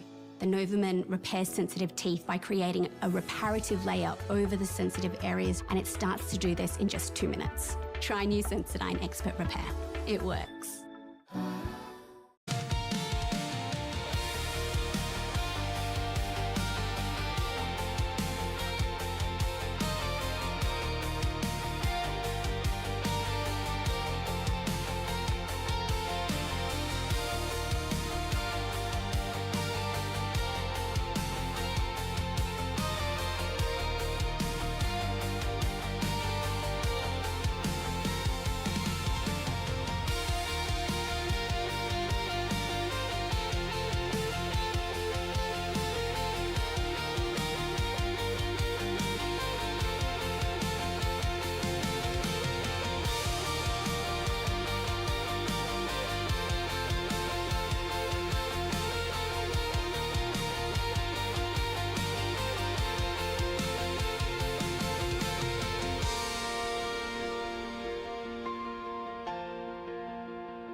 We are here with a decider in our second series of the day. WE and Thunder Talk each trading blows, and we have a game 3 to determine who starts their second round robin with a win. Grapes and K-Man here with coverage of this final game. A reminder to stay tuned after this one, as we have a rematch of our Split 2 finals between BLG and Top Esports as our last series of the day.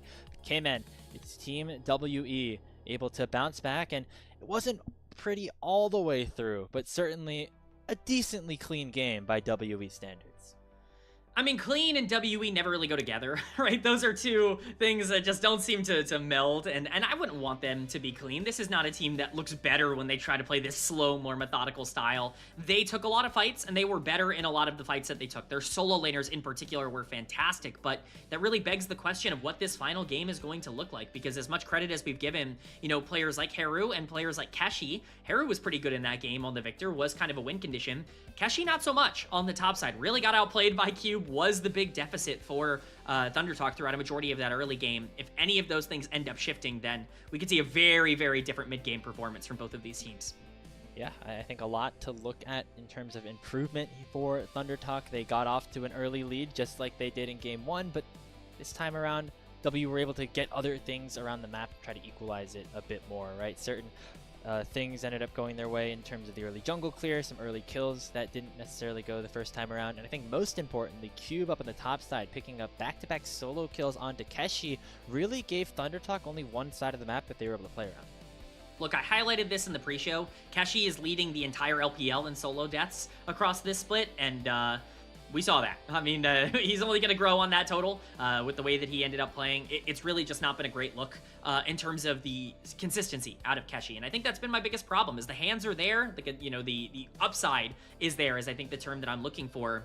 A lot of people want to pretend like it's there every single game. It's just not right now. This guy has to start getting more consistent at being able to survive in bad matchups, because this team has to put a lot of resources in his draft phase and making sure that they protect him later on in drafts, and that can sometimes put your other laners in some bad positions, as we saw.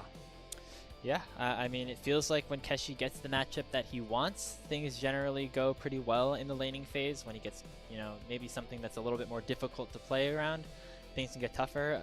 I say that, though, even as he had counterpick, because the Jace was picked first in that draft, so yeah, maybe not a pick for the lane, ends up being to his detriment. I think he really prefers being on some stronger side champions. He really has excelled on things like the Tristana top lane, right? But that doesn't always result in a team wide success, and it's not always what you want to base your composition around when it comes to the full 5v5.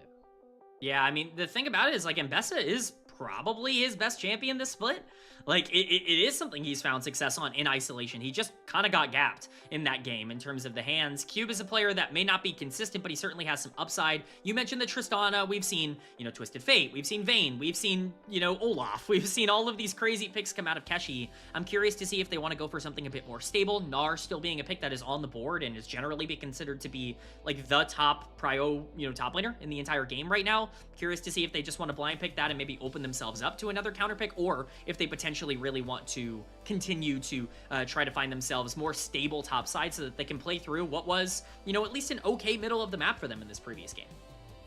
I mean, something that Cube's always been known for is, having that ability to play a stable lane at the very least, right? This time we saw him do a little bit more than that to get up to a 7-0-7 Jace at the end of that game, winning your Pog. See the lights opening up here in Beijing for this decider between WE and Thunder Talk.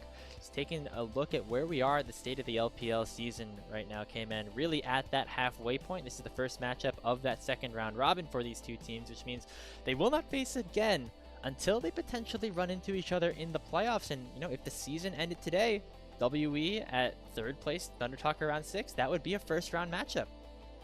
That's what makes this so interesting, is this is actually, one that really matters for both of these teams. WE trying to get up into one of those upper tier spots. You'd love to be the number 3 seed because you probably have a first round matchup against a team like Thunder Talk, which is much more winnable than maybe a matchup against a JD Gaming or something like that. Like that is actually a pretty important thing to try and grasp.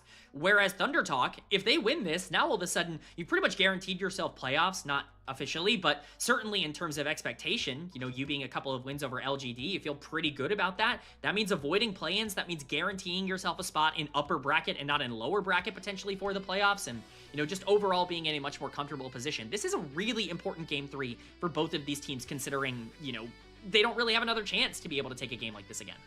Yeah, even though the records don't necessarily align, each team needs a win for differing reasons, right? WE feel comfortable enough that they are going to find themselves in the playoff bracket one way or another. ThunderTalk looking to try to guarantee that spot in it, whereas W are looking for that positioning, as you said. You see the players making their entrances. I didn't realize we did this for Game 3s. You know, it wasn't Silver Scrapes, but it was close to that here. Kind of, again, speaking to the amount of weight that both of these teams have on this series specifically.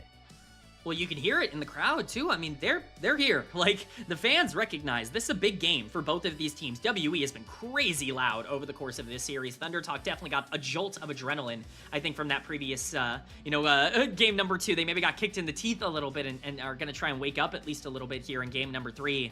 It's been a real blast, I think, watching these two chaotic teams go head-to-head, and the only thing that I can hope for, Grapes, is that that's not the last that we've seen of the chaos. I believe that we are going to get more of what we've seen in Game 3, and I'm curious to see who it ends up favoring. That's what we highlighted going into the series. Each team coming off of a very chaotic win just yesterday here. So they want to try to repeat history. Maybe they feel like that's a winning formula for them, even though it's a winning formula for their opposition as well. Just have to be better on the day, better in this game, if they want to be able to pick up this series win. WE, of course, have a lot of expectations, finishing top 3 last split. For maybe the first time ever, people are like, hey, maybe this team can actually be pretty good going into the start of the split. They have certainly proven that so far, want to continue that momentum. They're always a team that finishes strong, but maybe starts off a little slower. If this is the start that they're at 5-2, who knows where the trajectory can continue to climb. But ThunderTalk want to try to put a stop to that here early.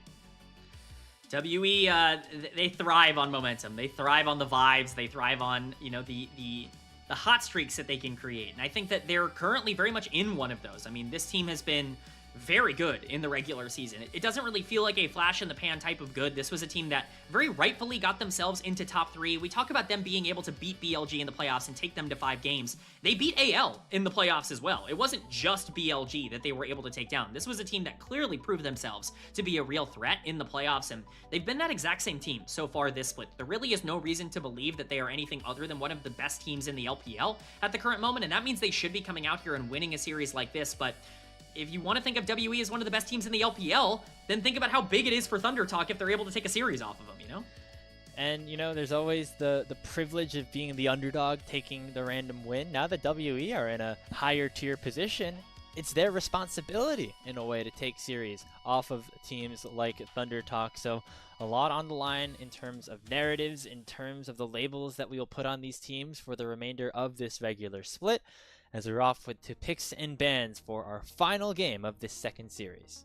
Here is the big ban that I'm curious to see if it comes through last. The Lee Sin. That has been something that has consistently been taken off of the table against ThunderTalk. Nobody wants to give Junhao the Lee Sin. That has been very consistent over the course of this split. It's been banned in both of the first 2 games so far. It's really the only thing that I'm looking at seeing left up that I would be shocked if it made it through. But if it does make it through, it's very likely going to be an early pick for ThunderTalk. Awaiting this final ban on WE side. Going to be the Lucian, so leaving that Lee Sin up. Talk about certain picks that you don't want to give away in those decisive game number 3s. Kara Sakali might have been part of that, but he played it last game. Junhao Lee Sin, I think, perfectly fits that mold as well. That's his champ, man. It's banned against ThunderTalk, roughly 74% of the games that they play in total. This guy is not allowed Lee Sin really ever. To get it in game number 3 would be a massive, massive win in terms of comfort for ThunderTalk, and they are going to go towards it. Lee Sin's just incredibly strong right now. I think he's the most consistent. Rồi ván đầu thứ 3 anh em ơi. His early game is basically những con tướng thực mạnh đến từ phía tệp đuôi họ đã bàn hết rồi. Oriana, Cassiopeia, Lucian. Nhưng mà cặp đôi của WE khá mạnh ở vị trí đường dưới. Sẽ là một Zik và một Camille. Giai đoạn đang meta hiện tại. Last pick here of this first rotation, likely to go towards the jungle, but WE have some time to think about. Và hiện tại thì bên phía của Thundertalk Gaming họ quyết định là chọn một Lee Sin ở trong giai đoạn cuối của cặp đấu ngày hôm nay. Một Lee Sin và một Annie. Certainly sets up the Lee Sin well. The only concern I have is Haru's been so good in this series at generating resources and leads for himself. I would love to see him on something that can carry, mostly because that is the Haru playstyle, but I think this is good from a compositional perspective. Haru's played a ton of Annie over the course of this split, his second most played champion. Certainly is going to be fine enough on the pick. We'll see what they want to answer. Thì chúng ta đang có cho mình với những cái lượt bàn tiếp theo đến từ bên phía của Thundertalk Gaming với hai cô tướng xạ thủ Adriel cũng như là Kathleen và thêm vào đó là Bobby. Còn Annie dành cho Thundertalk Gaming à? Có hơi quá mạo hiểm không nhỉ? Nhưng mà con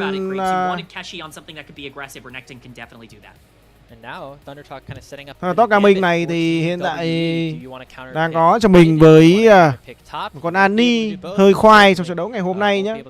Annie rất là phế khi mà nó mất đi tốc biến. Đã thế còn gặp Silas, trời ơi, tầm này đánh Silas thì tôi Hero chắc là đái mất. Sẽ là Silas dành cho bên phía của team WE. I think this makes a lot of sense. Silas is an incredible pick into Annie, not only because he can burst her down incredibly easily in the laning phase and can push out super efficiently, but because he can steal that ultimate. And Tibbers is a bit of a problem when it's matched on the other side of the map. Not only that, but you have Lee Sin kick with Silas's mobility. That's definitely a little bit scary. So definitely some plays to be made. Kars is very good at this champion. It makes a lot of sense to lock this in. But you're right, it does create these weird parallels on the other side. Những lượt ban bên phía của team WE họ quyết định là tiếp tục ban vào vị trí của Kaisa. Ôi, ban hết. A little bit more efficiently. Can even ban out a lot of junglers as well if you really want to go that route, which I think would make even more sense as the Kaisa is the first ban off the board for WE. Yeah, I mean, immediately to me, the Gnar for Cube sticks out as something you might want to take away, something that has a decent matchup into the rank. Đang có Kaisa bị ban này. Sẽ là lượt ban tiếp theo phía của Thundertalk Gaming, đó là một Mundo. Ban thêm con Mundo là hợp lý này. Mundo khỏe lắm. Cube đánh Mundo cũng ok. Ngày hôm qua nó đánh cho phía của Liên Legend là nhấc người. Play this more pick comp forward with the scatter that she's going to be able to offer. She really. Bạn cuối cùng phía của đôi đó sẽ là một con Serac. Offering a lot of lane priority. Outside of that, the main thing that I'm going to be looking at is Varus. Once again, I think it fits relatively easily. Bàn khá an toàn, đều là nhắm ở vị trí đường dưới. Ba con tướng được bàn ở vị trí đường dưới hết. Được bàn bên phía của Thundertalk Gaming sẽ là gì đây? Khả năng cao là nên ban cho mình với những con tướng đường top là hợp lý nhỉ?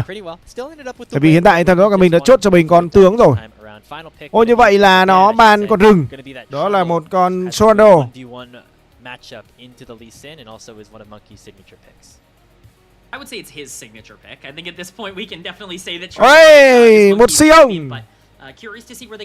Một tăng cơ vị trí đường trên là hợp lý ở trong ván đấu thứ 3 này. Không, đây là một con Ray à.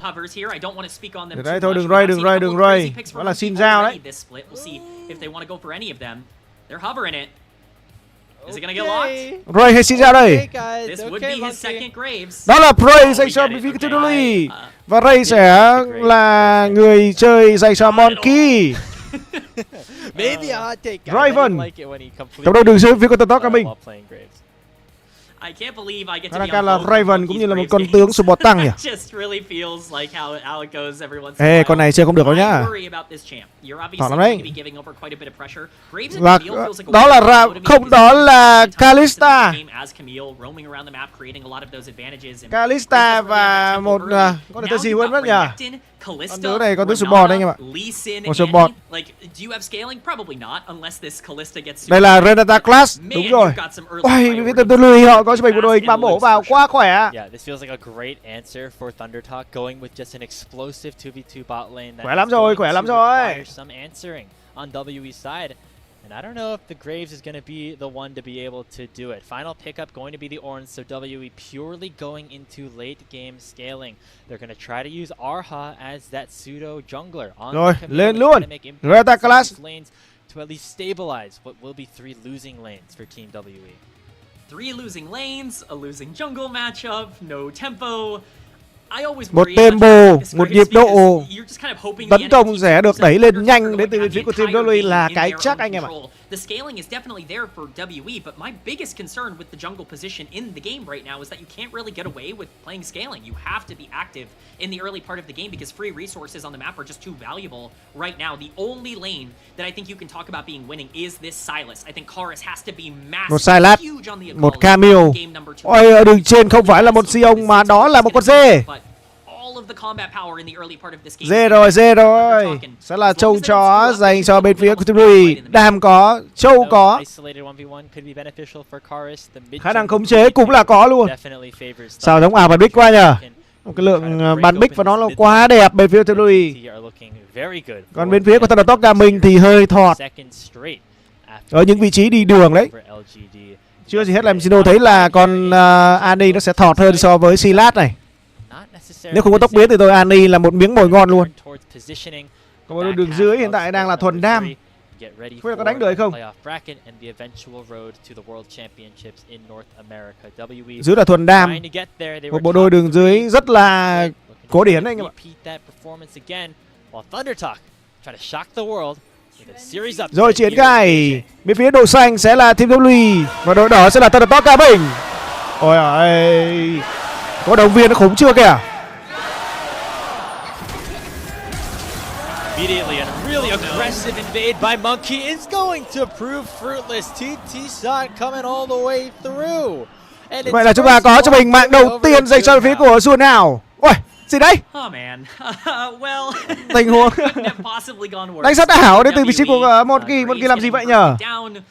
Kind of a crazy invade call in general, but that's the third game in a row that we've seen WE make a crazy invade call. This is the only time it didn't work. Tình huống chết rất vô duyên của Monkey. Monkey sẽ có cho mình khoảng thời gian đi đường là phế hơn so với Lee Sin rồi. Thằng Monkey cho rồi anh em ơi, thằng Monkey nó cho rồi. Còn phía đường trên thì con dê đi cùng với con cá sấu thì cũng không thọt cho lắm. Tình huống bắt chói tốt đến từ vị trí của Hà. Tình huống đu dây móc và khống chế được vào vị trí của Feeder. Nhưng mà vừa rồi thì Hà mất rất nhiều máu.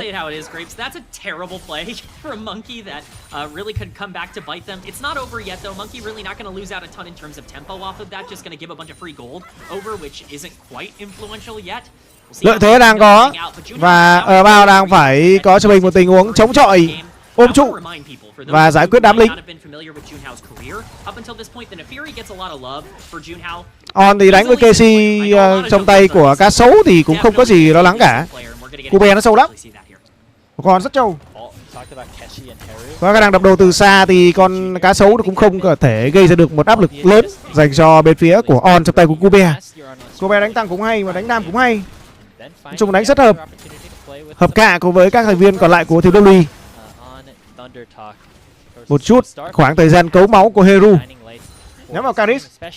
When he's on one of these early game playmakers, and especially when he gets out to an early lead, that's a double longsword back after just clearing that first quadrant of the jungle. Yeah, this is going to be a very scary Lee Sin right now. Rất là sợ. Hiện tại thì Lee Sin đang ăn ở vị trí vòng dưới rồi. Lee Sin sẽ có cho anh em ra một tình huống xử lý ở vị trí vòng đường dưới. Và nếu như có đánh nhau thì cũng khả năng cao là vẫn có thể đánh nhau và xuất hiện thành công đến từ vị trí của Lee Sin. Quyết định là ăn cho mình con cua đầu tiên đến từ vị trí của Junao. Junao hiện tại đang là người có cho mình chiến công đầu ở trong trận đấu ngày hôm nay. Ôi, bắn rất đau.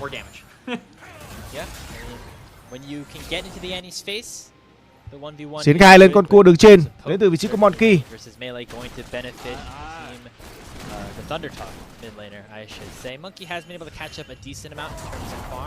Hút tốt, thì cũng combo hất tung được đến từ vị trí của On trong tay Cube. Hất được vị trí của KC. You might be wondering, hey guys, why are we flaming this Graves pick for Monkey so much? He played in the first series of the season against top Esport. Cái gì đây? Hở bể rất đau vào vị trí của KC. Cần một đập của tôi là sẽ kích hoạt được cái nội tại. Also one of the most one-sided. Top Esports, I think, were up like 20k gold at the end of that one, and Monkey ended with 10 deaths. Cube thì chắc chắn là sẽ thua farm hơn so với KC rồi. Nhưng mà trong cái giai đoạn sau trận đấu thì Cube sẽ có tác dụng nhiều hơn so với KC. Khi mà cái tình huống đập đồ của Cube nó sẽ được triển khai một cách rất là hiệu quả. Cái này thì dù nào đang có cho mình thì chuyển lên. Cube vẫn có cho mình với khả năng hất tung được vào vị trí của hai người. Hất tung vào trụ thì sao? Đấy, hất tung được một người. Nếu tôi mới bỏ chạy, dù nào tôi biết rất nhanh. Casey, tình huống xử lý đạp không thành công. Tí thôi thì Casey nằm xuống dưới sức sát thương của Cube rồi. May là vừa rồi hất tung được một người đấy, không thôi là hai người thằng Lee Sin nó phải nằm xuống đấy. Bắt tay không trúng vào người của Ha nhưng mà có thể làm chậm được. Cũng xử lý tốt. Combo đường dưới với sải tay dài hơn đang chiếm trọn lợi thế về phía của thân đỏ ca mình.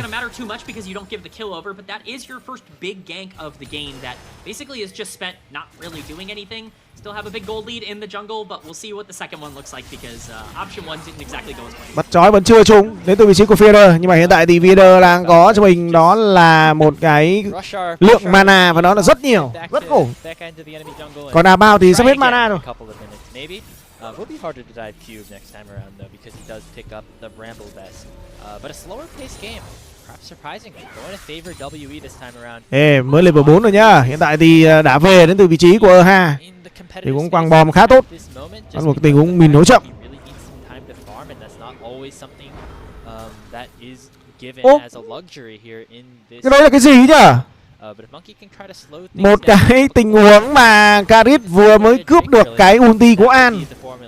Và quyết định là nhắm vào vị trí của Ha.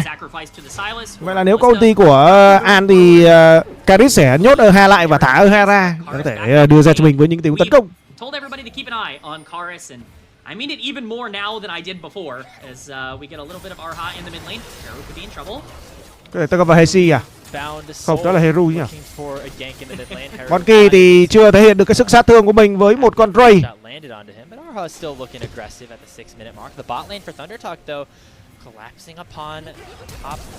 Để uống tốc biến lên để có thể chơi cùng với các thành viên về phía của Tân Ca Bình, nhưng mà dù nào vào quá sâu. Và chúng ta bên phía này thì Karit đang có cho mình một tình huống bị dồn đam. Ơi, con gấu đừng, rất may dành cho Karit vẫn có thể về được với một chấm máu trên người. And it looks like everybody's gonna live at the end of the day. Does that justify the Graves pick on its own? Graves, do we see the value of just being able to get Tibbers off of your mid laner, I guess? That is one kill above replacement in terms of champion there. So he's back to even. Yeah, back to even. Still has some time, hopefully, to make up ground on being an actually valuable pick. You don't want a 0 war player. You're hoping for at least 2 war to make it an average caliber player, but of course, Và cùng xem lại một tình huống tốc biến lên phải gọi là rất kỹ rồi. Đến từ các thành viên với Tân Ca Bình. Họ quyết định là Hero quyết định là tấn công vào vị trí bên phía của Monkey đang di chuyển. Và tầm này thì Karit mất may là còn có cho mình cái tốc biến nhá, không thôi đi đùa đấy. Khoảng thời gian đầu là một lượng sát thương và nó là cực kỳ lớn. And Monkey wasn't just like doing that by accident. You could see him intentionally clicking into the right direction so he can auto attack and push Tibbers away. That is a guy who is. Chúng ta đang thấy được là các thành viên phía của Thần Ca Bình mặc dù là có lợi thế nhưng mà con Lee Sin vẫn chưa thể tạo dựng một áp lực nào. Còn bên phía ở vị trí đường dưới thì một lượng farm vẫn được duy trì quá ổn. Đến từ vị trí qua bao đang hơn so với An. Hơn tầm 2-3 con thôi, không có gì đáng kể cả. He's had a lot of Chinese super server play, I'm sure. So the Graves always a power. Con rồng công nghệ sẽ là con rồng đầu tiên. Như vậy là sẽ không có bản đồ rồng công nghệ rồi. Làm tí bản đồ rồng lửa, rồng nước cho nó ngon nhỉ anh em nhỉ? Đánh luôn chứ.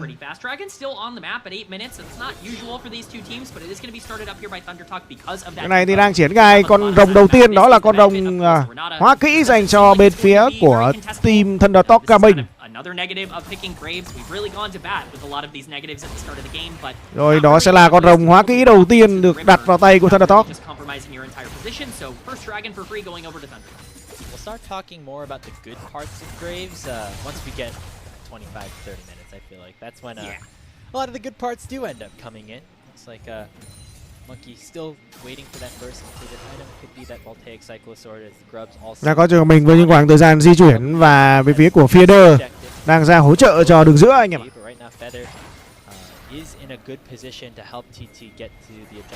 Monkey đang cố gắng ăn sâu. Nhưng phía này thì tốc biến lên đến từ vị trí của Jun nào. Đá đầu lồng cước về. Vẫn không thể bỏ chạy đến từ vị trí của Monkey và Monkey nằm xuống mất rồi. Một tình huống ăn sâu mà không có một cái tiền đề nào để ăn cả, thế mà nó vẫn ăn được. Monkey nằm xuống mạng thứ hai. Monkey phết tê. Cú như chó luôn ạ.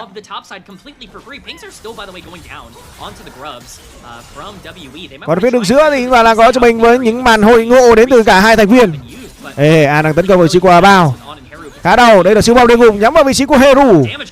An đang cố gắng là câu kéo cho mình với khoảng thời gian để Monkey có thể trở lại và ăn được hai con sâu. Ở phía bên này thì Cube đang có cho mình một tình huống thả dê rất hay, kích hoạt được rơi thứ hai, lấy được cái tốc biến của Casey. Casey phải tốc biến và bỏ chạy mà thôi. Một lượng khả năng dồn đam là rất lớn đến từ Cube, khi mà Cube với khả năng đập đồ ngay trên đường của mình thì hiện tại đang có cho mình một cái mảnh giáp lửa và cũng như là mảnh giáp gai. Hai con sâu vẫn được nhường lại dành cho phía team WE. Monkey đánh hơi tệ trong ván đấu thứ ba này nhưng vẫn có thể gây ra được một lượng đam. Rồi, chúng ta có cho mình con sâu thứ hai nằm trong tay của team WE. Those two grubs are going to be important, I think, for WE. Not going to be quite as important as getting all three, but something on the map in the early game has already got to be considered a success for the grubs. Was he trying to kill both with one auto attack as they I think he was. I think that was the intention. An di chuyển xuống đến từ vị trí của Jun nào, đang cố gắng di chuyển và tấn công vào vị trí của Ha. Thấy được vị trí của Jun nào rồi, né sóng làm tốt. Rồi, vẫn là về thôi, về. Đánh nhau là liệt tù tì trong trận đấu ngày hôm nay ở trong những cái khoảng thời gian đầu tiên anh em ạ.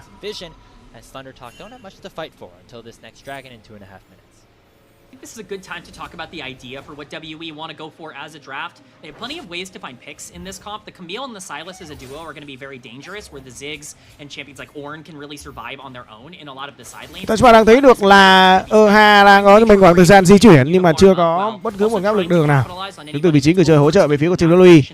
Nhưng khoảng thời gian hiện tại thì Ha cũng không dám làm gì. Nếu mà lao vào một đôi đường dưới thì nó có bắt tay, nó bắt lại thì chết. Thế là khoảng thời gian di chuyển hoàn mà thôi. Và con đồng thứ hai đó sẽ là một con đồng nước anh em nhé. Với đường trên thì Casey có vẻ như là thọt hơn nhiều so với Cube đấy. Thọt rồi đấy. Không ăn được con dê này thì trong khoảng thời gian sau thì nó trâu khủng khiếp luôn đấy. Dù nào đang có áp lực đường nhiều hơn. Khi mà Monkey nằm xuống là thứ hai rồi. Cũng chưa thấy làm được gì nhiều. Đớp con Blue đến từ vị trí của Thần Gaming thì sao nhờ? Đúng là đớp luôn rồi. Nhưng mà các thành viên của Thần Gaming họ đang hỗ trợ và cover nhau rất tốt. An thì đang bị vây. Đường dưới chúng ta có sự di chuyển của Monkey xuống đường dưới rồi. Lấy cái trụ đường dưới à? Với một tốc độ đẩy trụ của một con Ziggs thì hoàn toàn có thể, nhưng mà chắc chắn là không kịp đâu. Cắm mắt ra. Tình huống di chuyển xuống đến từ vị trí của Heru. Chúng ta cùng có cho mình sự xuất hiện của Karis.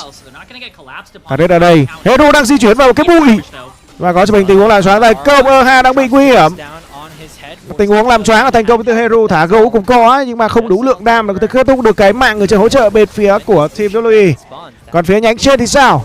Cube đang cố gắng tấn công vào vị trí của Casey và đó là lần hất thứ hai dê thành công nhưng cũng không có gì cả. Chỉ là khoảng thời gian solo kill mà thôi.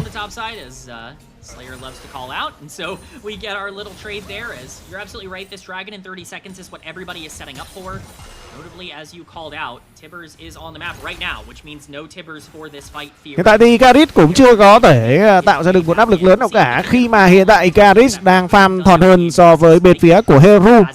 Và đang thọt level hơn so với Heru luôn.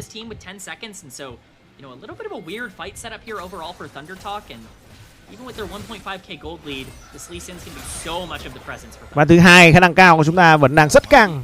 Khi mà bên phía team WE họ vẫn đánh rất kỹ. Họ sau khi có cho mình hai mạng của Monkey nằm xuống thì họ vẫn chưa chết mạng nào. Đã có con rồng nước xuất hiện rồi và Casey đang dẫn đầu đoàn đua để có thể đớp được cho mình con rồng nước này. Các thành viên với team WE họ cũng đang có cho mình khoảng thời gian hội tụ cùng với nhau, quyết định là cạnh tranh con rồng nước này. Monkey đang hơi thọt đấy nhá, có chừng đấy. Vẫn chưa thể vào làm choáng. Phía này thì Cube đang gây ra được một lượng sát thương là có nhiều đấy. Tình huống sắp điên loạn, chúng vào một người, đó là Monkey. Các thành viên của Thundertalk của mình họ vẫn có thể đánh nhau được.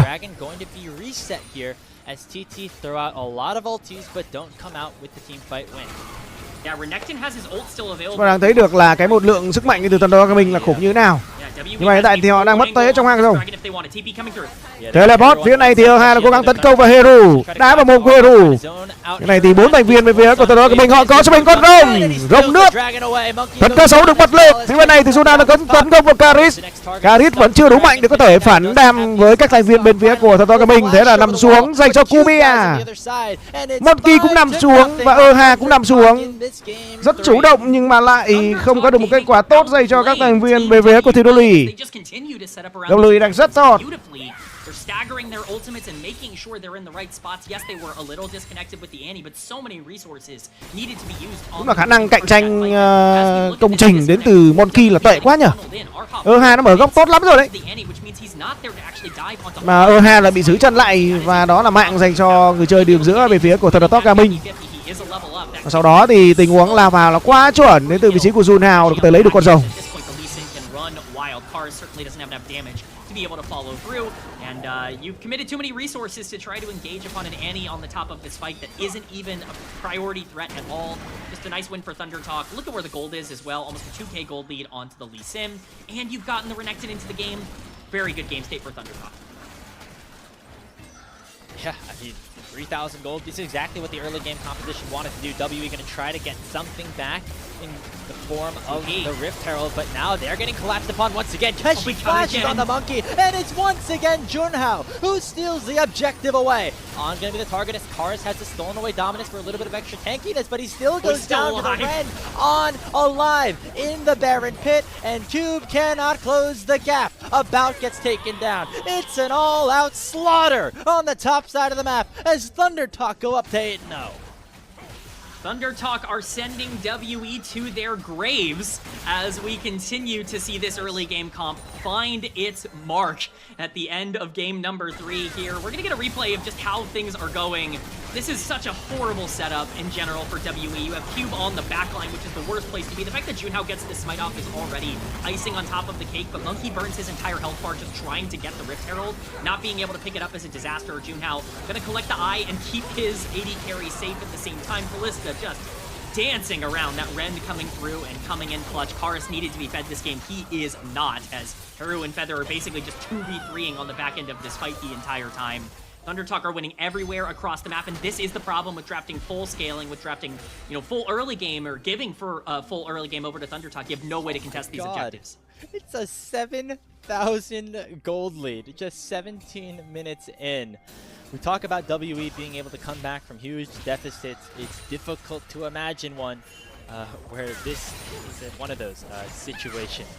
Very tough at this stage in the game. Monkey 0-4-0. The rest of his team also unable to really counteract any of that. Yeah, I don't think Monkey's gonna have much of a presence in the later part of this game. 128 CS at 17 minutes for a 0-4 Graves. It's not a great feeling. And the sad part is this kind of is exactly what we thought was going to happen.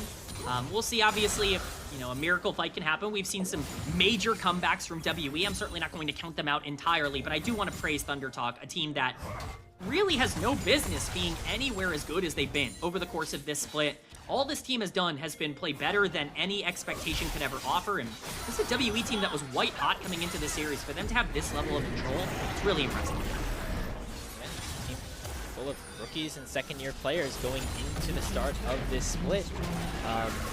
After some of their found success in 2025, you think that maybe they'd want to build on that off of some of those pieces like 1xN that were so good for them, but they end up going a very different direction. Only Feather is remaining from that 2025 iteration, and it looks like they struggled in split 1. They made one roster change that was to bring on into the bottom lane, and now they're here in Group Ascend, and they're doing just as good as that 2025 split 2 team with Beishwan and the like. And this is even a more important part of the season to be doing that.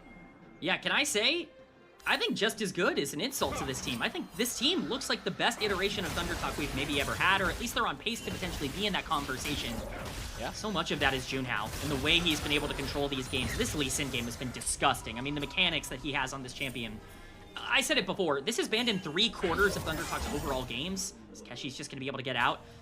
To give it over to them in game number 3, I think, is a disaster, and Junhao is really punishing them for it. As Dragon is spawning in 5 seconds here, this would be Soul Point for ThunderTalk. It's Infernal Soul. That's like the only thing that you would be worried about here if you were ThunderTalk, is maybe not having enough burst damage in the back end of the game. You give Kalista and even like Lee Sin Infernal Soul, things get a lot easier for you in these team fights when they were already pretty easy.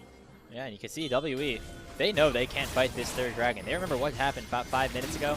They're opting instead to find attention other areas. Top lane, tier 1 turret. Going to be the focus here by Karis and Monkey. They have about roaming up there as well. But it'll be an easy take of Soul Point for TT, as Heru also is able to get on bot on his own side. They're going to get the tower top lane. It is a bit of an objective bounty, so at least they're going to get some gold in their pocket that way, but Heru trading that tower on the bot side and getting Dragon for free is certainly a good trade in favor of ThunderTalk. You know, I would say this is the negative of maybe drafting a comp that can't fight at all in the mid game, but TP coming in. They're going to try and exploit Junhao here, but he's got his support in tow. Arha jumping forward as well. Going to be a numbers advantage for the moment. Call the Forge God has been issued, but it only hits onto Feather. Junhao 1v1ing Monkey, but he's stuck in the ultimatum. Won't be able to issue the resonating strike. Mega Inferno Bomb will take down the Lee Sin, but Arha's on the wrong side of the map, going to go down another 2-for-1 in favor of ThunderTalk and make it 3 as the second kill goes over on the other side. Yeah, it is a big shutdown, but Monkey unlikely to be able to at least get out of here unscathed as this Baron is started up. This is a bold call, but you have so much damage with On. You're going to take this so fast, and the Rend is basically a pseudo smite. Monkey, I will forgive you for anything if you steal this. Okay, never mind. They're backing away. You know, hey, we gotta get some excitement here. We gotta get some sort of pressure on this game. But this is at least some play. If you want to say something about WE, they never stop looking for engages to try to get themselves back into the game. This is an okay find overall. Clearly, ThunderTalk were not quite as prepared for this. They burned quite a few resources, but the ultimatum coming down on top of Junhao saves this entire play. That Lee Sin is able to jump over the wall and get onto Graves. He probably survives in this exchange, and everything becomes significantly worse for WE. So at least it ends up being a 2-for-1. It's not a great 2-for-1, but a shutdown onto this Lee Sin is still gold in the pocket of at least one of the primary carries here in the battle. Yeah. I mean, if you think about it, gold lead went from like 7,000 to 6.5, so slight win potentially here for Team WE. They get another kill onto About, who is scaling, right? He has 2.5 items, getting close to where Ons is at in terms of itemization power at this point in the game. But he's gonna be delayed a little bit after that one. Tries to clear the wave. You're not allowed to do that here in this game, clearly, as ThunderTalk completely collapsed upon him. Meanwhile, Keshi going on the carousel. He fails the flash. From bad to worse, insult to injury. Karis going to get taken down by Keshi as the Baron is started up by TT. Well, it doesn't get much worse than that, as Keshi's going to walk his way up. Is going to be the target here. Horn coming through. It is going to land. Going to try to find at least one kill back at the cost of the Nash. A shutdown going Monkey's way. His first kill of the game, but it came far too late for WE to have a meaningful placement around the Baron pit. It goes down here on ThunderTalk's side. They bring their gold lead back up to 7K and are looking in a great position to pick up their third win of split number 3. Yeah, it's really just been clinical. Again, for ThunderTalk, yeah, you lose your Renekton, but I understand why he roams up that side. You are pulling them off of the Baron, basically making sure there's no contest. You'd love to have that Baron buff on the Renekton, but ultimately, I think you're going to be fine with this Kalista being able to free push the mid lane. Junhao is also still a massive problem. That gold lead in the jungle has been neutralized, at least a little bit, only down to 1,000, but Lee Sin finding any backline member is still going to be death, and you know, I don't think this WE idea ended up working out for them. They wanted to draft this Graves, once again, because you have this mage on the bot side, because you have an AP mid laner as well. You wanted that marksman in the mid lane to get that scaling. It's just so hard to play out a comp where you have no early game agency at all. It's like the complete opposite of what we've seen from this meta developing, where champions like Nidalee have kind of come back in a lot of ways, where, you know, Nidalee obviously skirmishes so much as Lee Sin, one of the best junglers in the game, skirmishes so much. Just goes to show how difficult it is to control a game that you basically have no choice in whether it goes long or short. ThunderTalk definitely had all the keys in their hands, and they're using them now. I will put out a small cope for WE. Yeah. Dragon in 40 seconds. The gold lead really hasn't budged in the last 10 minutes. It's been at about 7k, so W have been able to stabilize. We're getting second items completed from all of our players. Thirds starting to come through. Cube's gonna have his ornaments. If they can somehow stop this soul, very tall task. Maybe there's a chance here for Team WE. It looks like ThunderTalk going to try to stop that in its tracks. Cube is a searing charge away from this empowered minion wave that is crashing underneath his tier 2 turret, as TT will have perfect positioning around the dragon. I mean, getting Ornn Flash for free is pretty darn good in the mid lane, and so they're going to be pretty happy about that, as you're absolutely right. This soul setup is really important. Look at the resources available. It's actually a couple of flashes down for ThunderTalk, and WE end up getting on a backline member. You know, a 4v4 is potentially winnable for them. See if they even have a chance to get in with the lack of vision they have now. Yeah, that deep TP ward was cleared away by TT as they start up what could be the Infernal Soul Drake. In goes Kareth with the teleport. Looks like ThunderTalk are playing this one slowly, waiting for somebody on WE to engage. Instead it's Feather that goes forward with the ulti, doesn't find too much. So now WE have a little bit of tempo as the dominance has also been popped by Keshi prematurely. Call the Forge God comes out as WE are going to try to smite this one down, and Monkey's able to steal it away. Soul denied for the moment. Will the team fight ensue? Cube flashes forward, doesn't find the searing charge as now Tibbers gets unleashed. Health bars are ticking low on TT's side, but WE don't have an angle in. Okay, all right, that's just a win for WE. They're able to get the Drake, they're able to get out.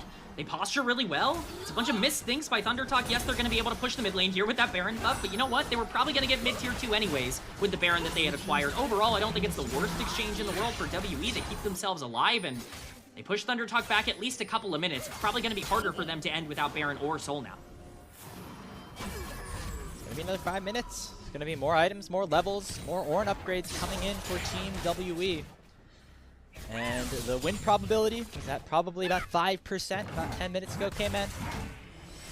We're starting to see it crawl up just slightly, maybe towards the 10s, the 15s, the 20s, and we know what WE is able to do in these kinds of situations. The comebacks that this team has had have been like no other team has had in the world this season, and so if anybody's going to do it, it's going to be Team WE.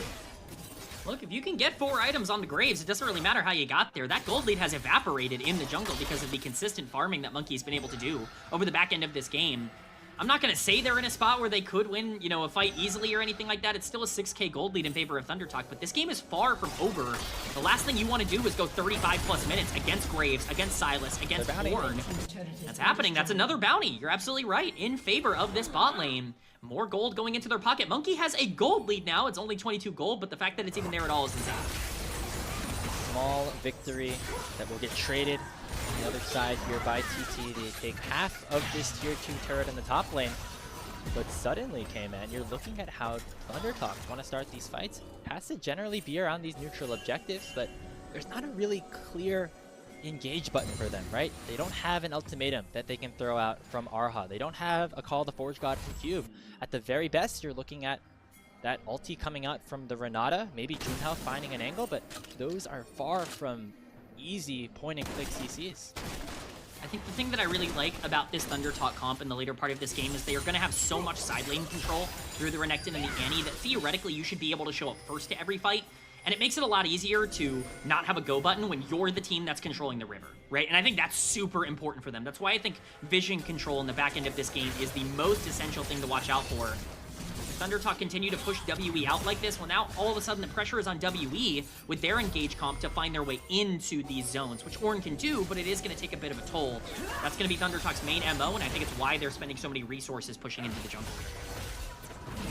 ThunderTalk feels like maybe now they are on a bit of a timer, looking for the Baron, spawning in about 20 seconds. They still have the Callista Ren plus Smite combo. They still have really good power in these kind of neutral settings around objective setups, and they can take in engages by WE pretty well with their composition. The problem is just the damage that they will be able to put out, and not having that soul is going to hurt even more if an eventual 5v5 comes through.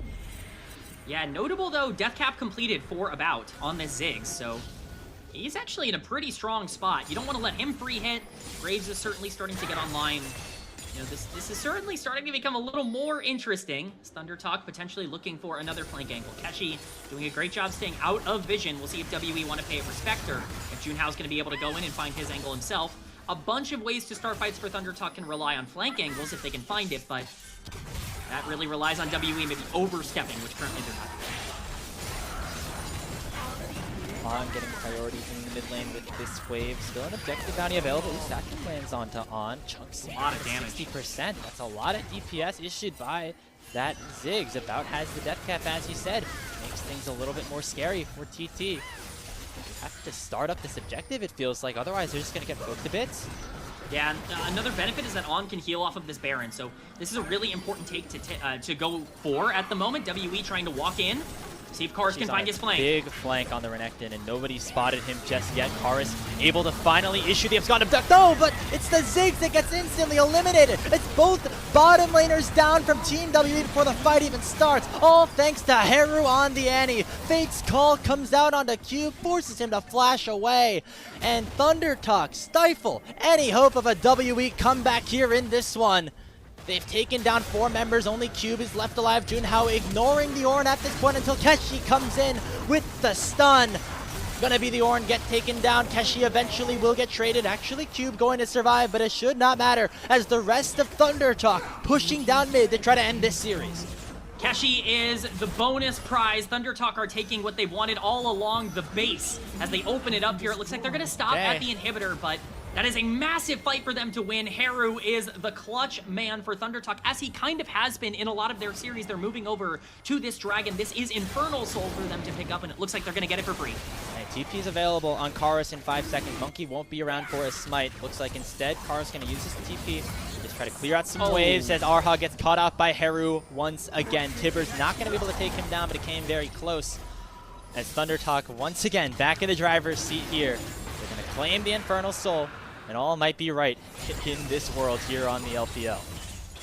Graves, this is exactly what I was talking about earlier on in the game. What was the big problem for WE? They had no vision, and ThunderTalk got full control over the river. It's what I've been pushing this entire series, and that really was the difference maker. I don't know if we're going to get a replay on that play, or if we're just going to have to, move on and talk about it a little bit later, but Heru doing a great job to play in darkness. Keshi as well, fantastic in terms of that vision. They are going to pick up that tower here, and Baron is still on the map. WE has a little bit of control here, but now it comes back to a more interesting game state. ThunderTalk have solved a lot of their problems with this Infernal Soul, and now they're going to have to fight over this Baron. Now they're the ones who are starting up the Nash. Bit of a desperation play. Karis has the hostile takeover stolen away.